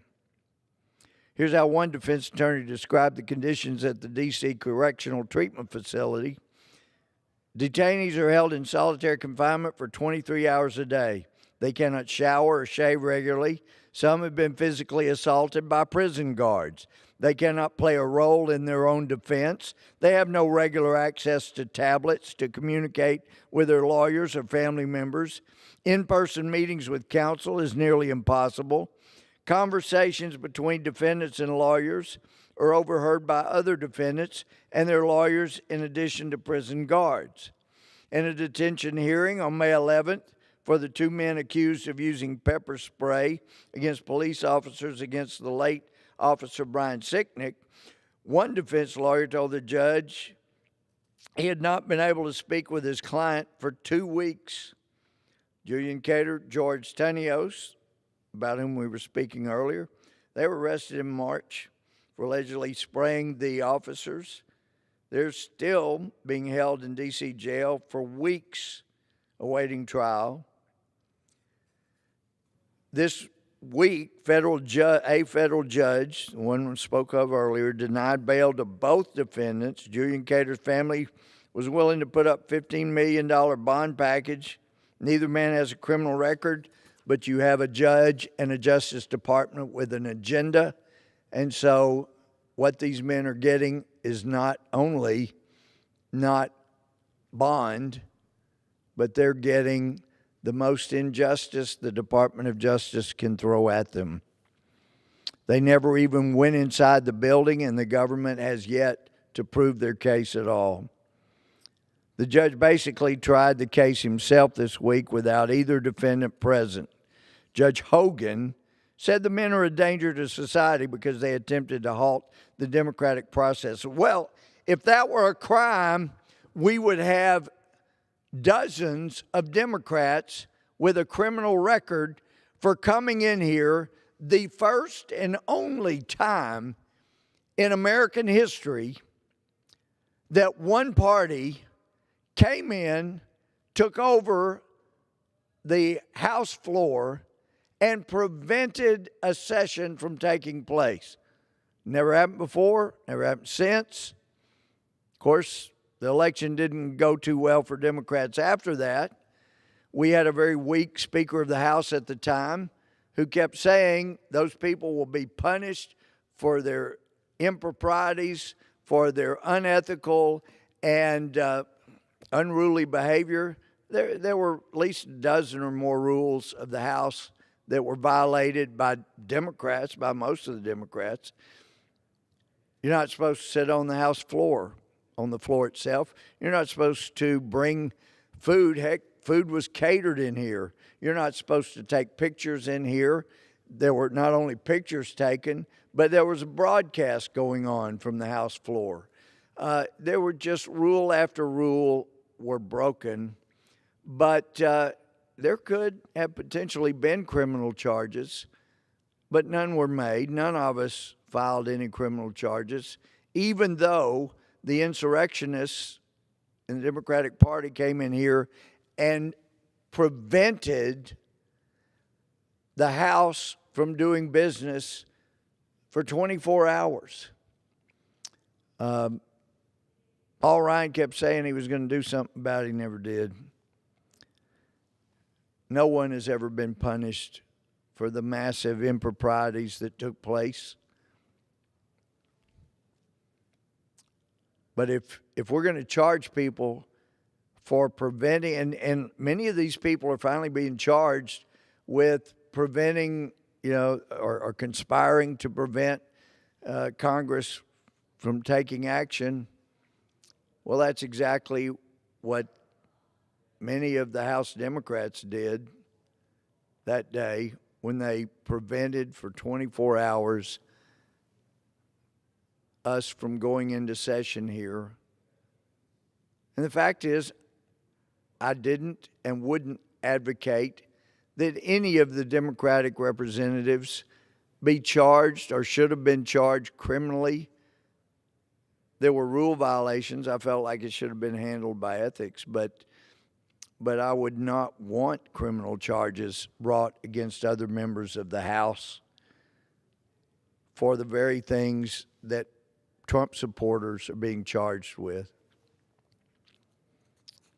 I would have felt that was inappropriate against Democrat members of Congress then, and I feel like it's inappropriate for those who were nonviolent, at least many of them, who, it's a misdemeanor, it should be, but they're trying to make it for optics purposes into some kind of justification for having metal detectors out here, even though they ought to be other places. Capitol Police ought to be other places. But it's a great deal like, I look around, anybody that's not speaking has to wear a mask because of optics. We want people to think there's this grave, great danger here. That's why the fence took the outer fence down. Inner fence is still around here. We got National Guard troops that could be helping secure our border. That doesn't violate posse comitatus because they would be enforcing our border against non-American citizens. So posse comitatus that I hear people bring up, it wouldn't come into play. They could be down there helping secure the border, but instead, they're stuck around here, parking garages. I see them in parking garage all the time. That is outrageous. And why are they all here still after all this time? Optics. Optics. It was not, as President Bush said when he signed a bill, to be used against political protesters, but that's exactly what's being done right now. The bill did not apply to the thousands of people who occupied the Senate and tried to stop the confirmation of Brett Kavanaugh in 2018. It didn't apply to protesters who tried to stop his swearing in by banging on the doors of the Supreme Court. It didn't apply to any of the protests we've seen over the years in Washington, D.C., but people who were here on that day are being charged with that offense, a felony punishable by up to 20 years in jail. The media and Democrats continue to misrepresent what happened on January 6th. But it's nearly 200 people have been charged with, and I'm quoting, obstruction of an official proceeding. And that's the vague law that President Bush signed into law in 2002. It was aimed at white-collar criminals after the Enron scandal. And yet it's being used only against people who support President Trump. None of those who officially obstructed the House chamber for 24 hours who were members of the Democratic Party. Well, the claim about a fire extinguisher being used to murder Officer Sicknick even made it into the Democrats' impeachment memo. But it was a lie. We finally learned he died tragically at the age of 42 of a stroke. The three other people did not die because of what happened that day. 2 died of heart failure. 1 died of a drug overdose. There's no evidence, as has been said on January 7th, that this was an armed insurrection. Armed meaning with firearms. There were no firearms. Of course, Bruno Kua had a little baton. He didn't use it against anybody, but he's still being charged with using a deadly weapon. Not one person has been charged with bringing a firearm to the Capitol. People have been charged with carrying or using things like mace or a helmet, but no one brought a gun into this building. And we still have no one in custody for allegedly planting inoperable pipe bombs near the headquarters of the DNC and the RNC. What was all that about? What we've wanted, someone's tried to get information about those bombs.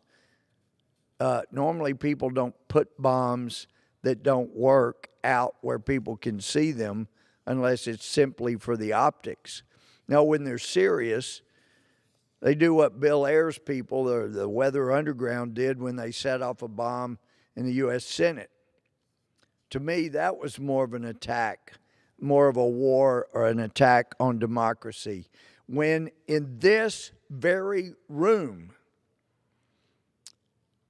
terrorists from Puerto Rico came in here and shot 4 House members, 4 members of Congress shot in this room in 1954. To me, that was more of an attack on democracy, for the president's information. When Pearl Harbor occurred, that was more, and thousands, 2,000 to 3,000 people were killed. That was more of an attack on democracy than the protests of January 6th. When 9/11 occurred, and I know it's been so long ago, there are a lot of people that have forgotten apparently about 9/11, 3,000 people killed, the Pentagon was hit, the 2 World Trade Centers were hit, thousands died. That was more of an attack on democracy. I just want the president to understand there have been things worse than people without any firearms coming into a building. Now, I've been a judge. I wouldn't put up with that kind of activity. Disruption, sure, people go to jail for that. They would not, wouldn't get a charge of felony normally, but certainly misdemeanors. So there is punishment that should and could be used, but not innocent people. Not like Paul and Marion. FBI swarm their home, take all this stuff. That's just so wrong. Well, the cover-up of the video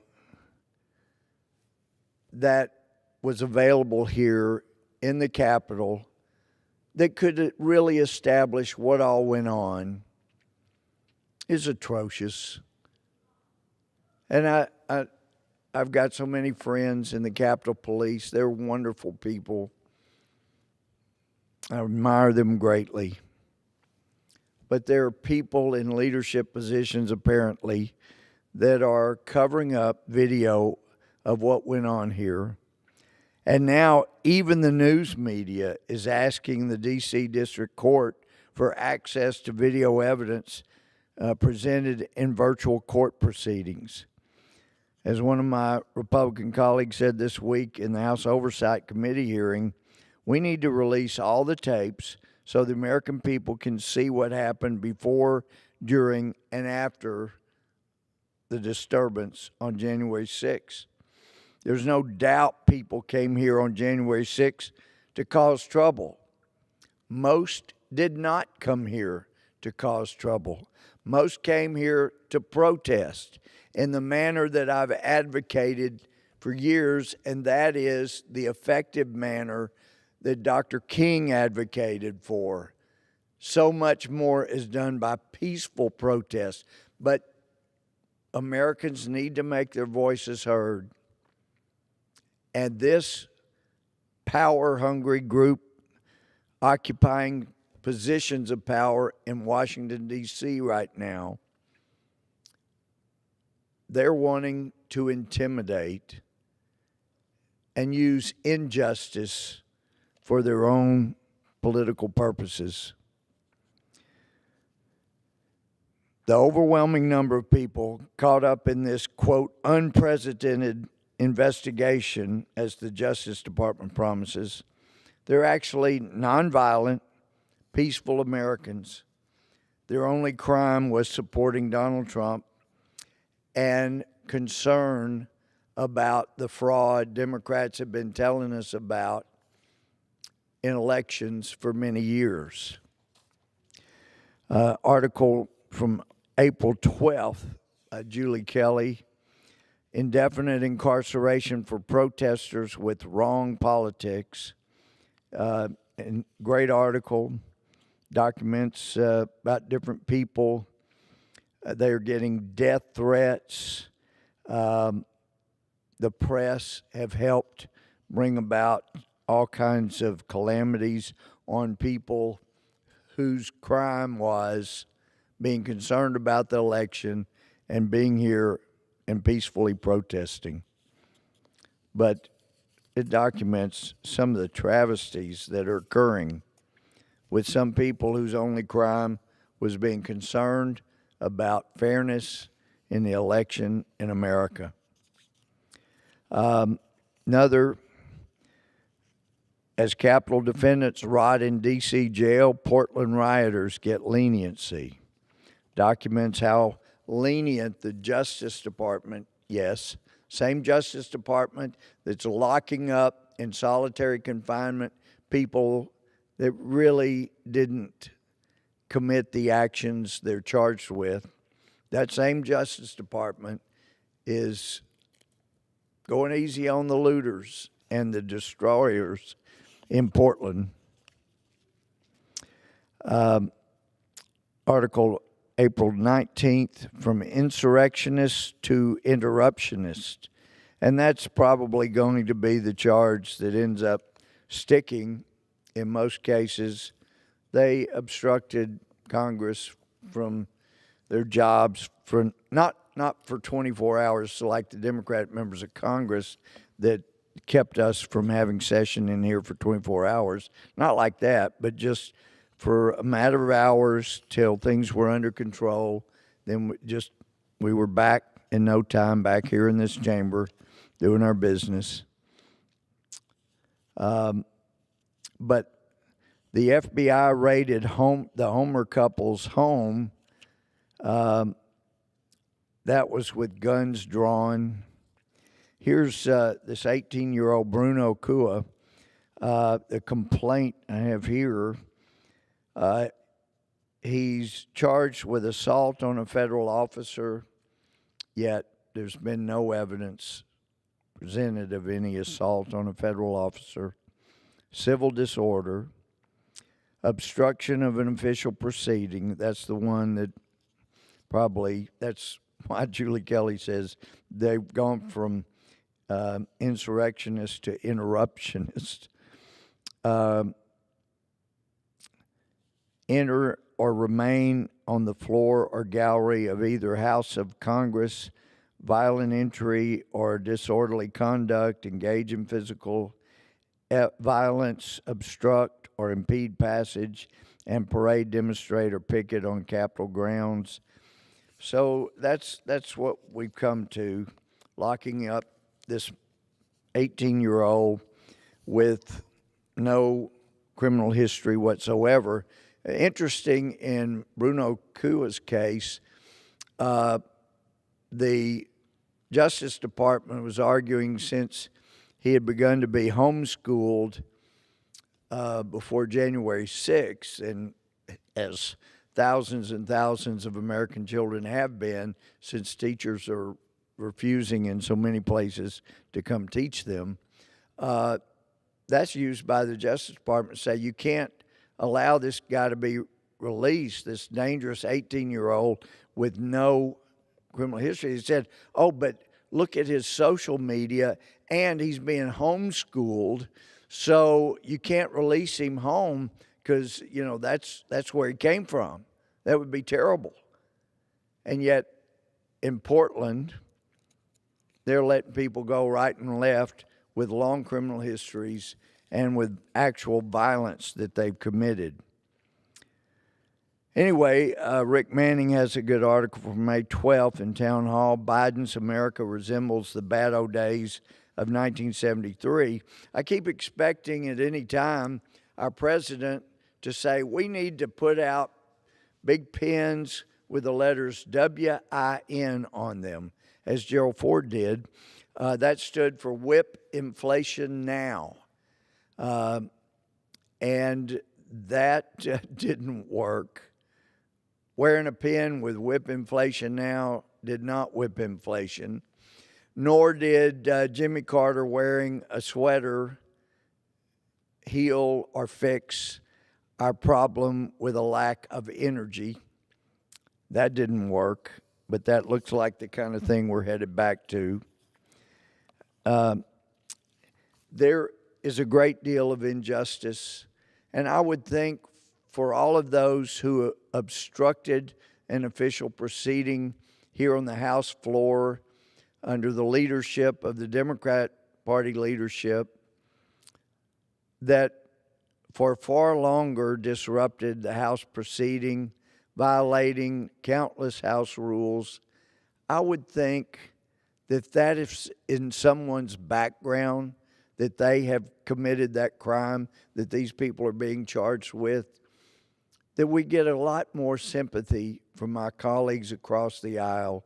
Many were not here then, but the ones that were, that committed that crime being charged now, have it a little easier on those who interrupted us that day. I yield back. The gentleman yields. Under the Speaker's announced policy of January 4th, 2021, the Chair recognizes the gentleman from New York, Mr. Torres, for 30 minutes.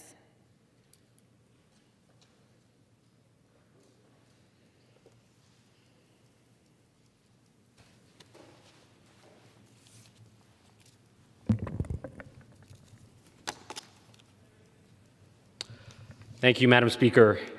In the United States, there are 1.4 million LGBTQ businesses contributing more than $1.7 trillion to the American economy. We have a vested interest in sustaining and strengthening those businesses with equal access to credit, which is the beating heart of the American economy. As a former New York City council member, I partnered with the National LGBTQ Chamber of Commerce to establish the nation's largest municipal certification program for LGBTQ business enterprises, enabling those businesses to enjoy equal access to a $25 billion pool of government procurement. I am continuing in the United States Congress the advocacy that I began years ago in the New York City Council. My legislation, the LGBTQ Business Equal Credit Enforcement and Investment Act, builds on a foundation laid by several statutes and regulations. The Equal Credit Opportunity Act, ECOA, prohibits credit discrimination, including but not limited to sex discrimination. A new interpretive rule from the Consumer Financial Protection Bureau clarifies that ECOA's prohibition against sex discrimination applies to sexual orientation and gender identity. Section 1071 of Dodd-Frank, which exists to enable and enhance the enforcement of ECOA, requires financial institutions to report information about the race, ethnicity, and sex of credit applicants who serve as the principal owners of small businesses. My legislation would expand the 1071 reporting requirements to include not only sex, but also sexual orientation and gender identity. In doing so, it would enable anti-discrimination enforcement where none might exist. Even though the United States has made substantial strides toward LGBTQ equality, the mission is far from accomplished. 70% of the LGBTQ community remains unprotected by anti-discrimination laws.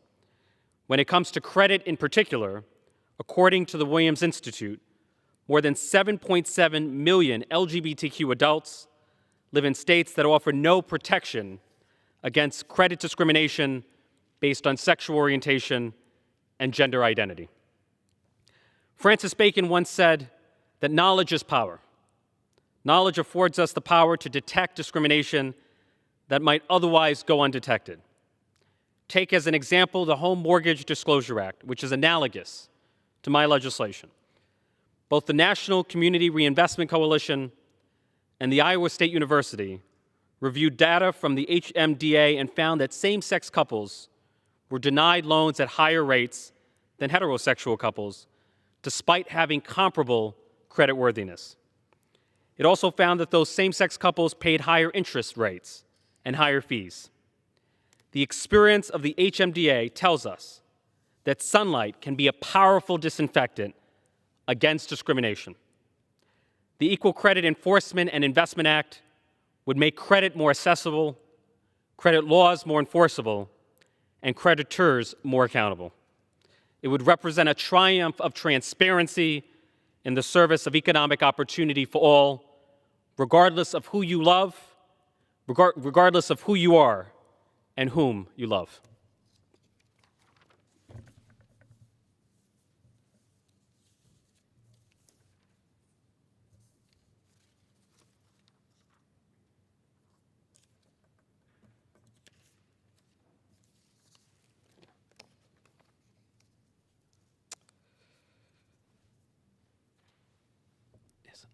Early in the week, a public official posted on Twitter the following image of a map where the state of Israel is nowhere to be found.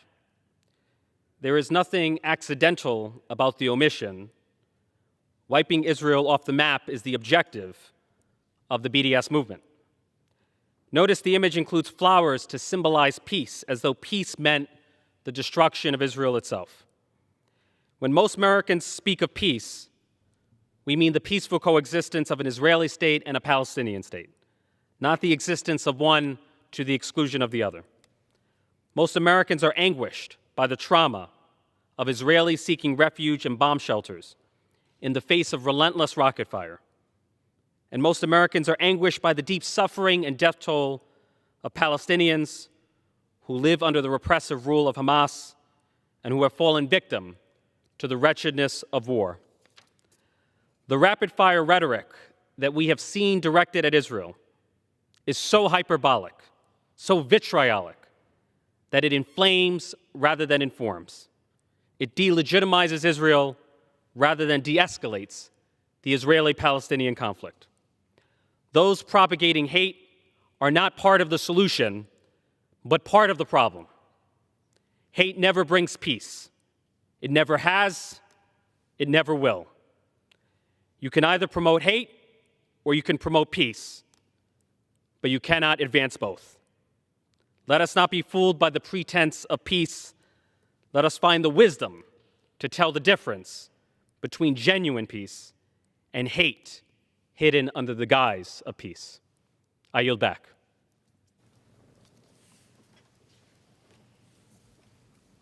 The gentleman yields. Pursuant to Section 11B of House Resolution 188, the House stands adjourned until noon on Monday, May 17, 2021, for morning hour debate and 2 p.m. for legislative business.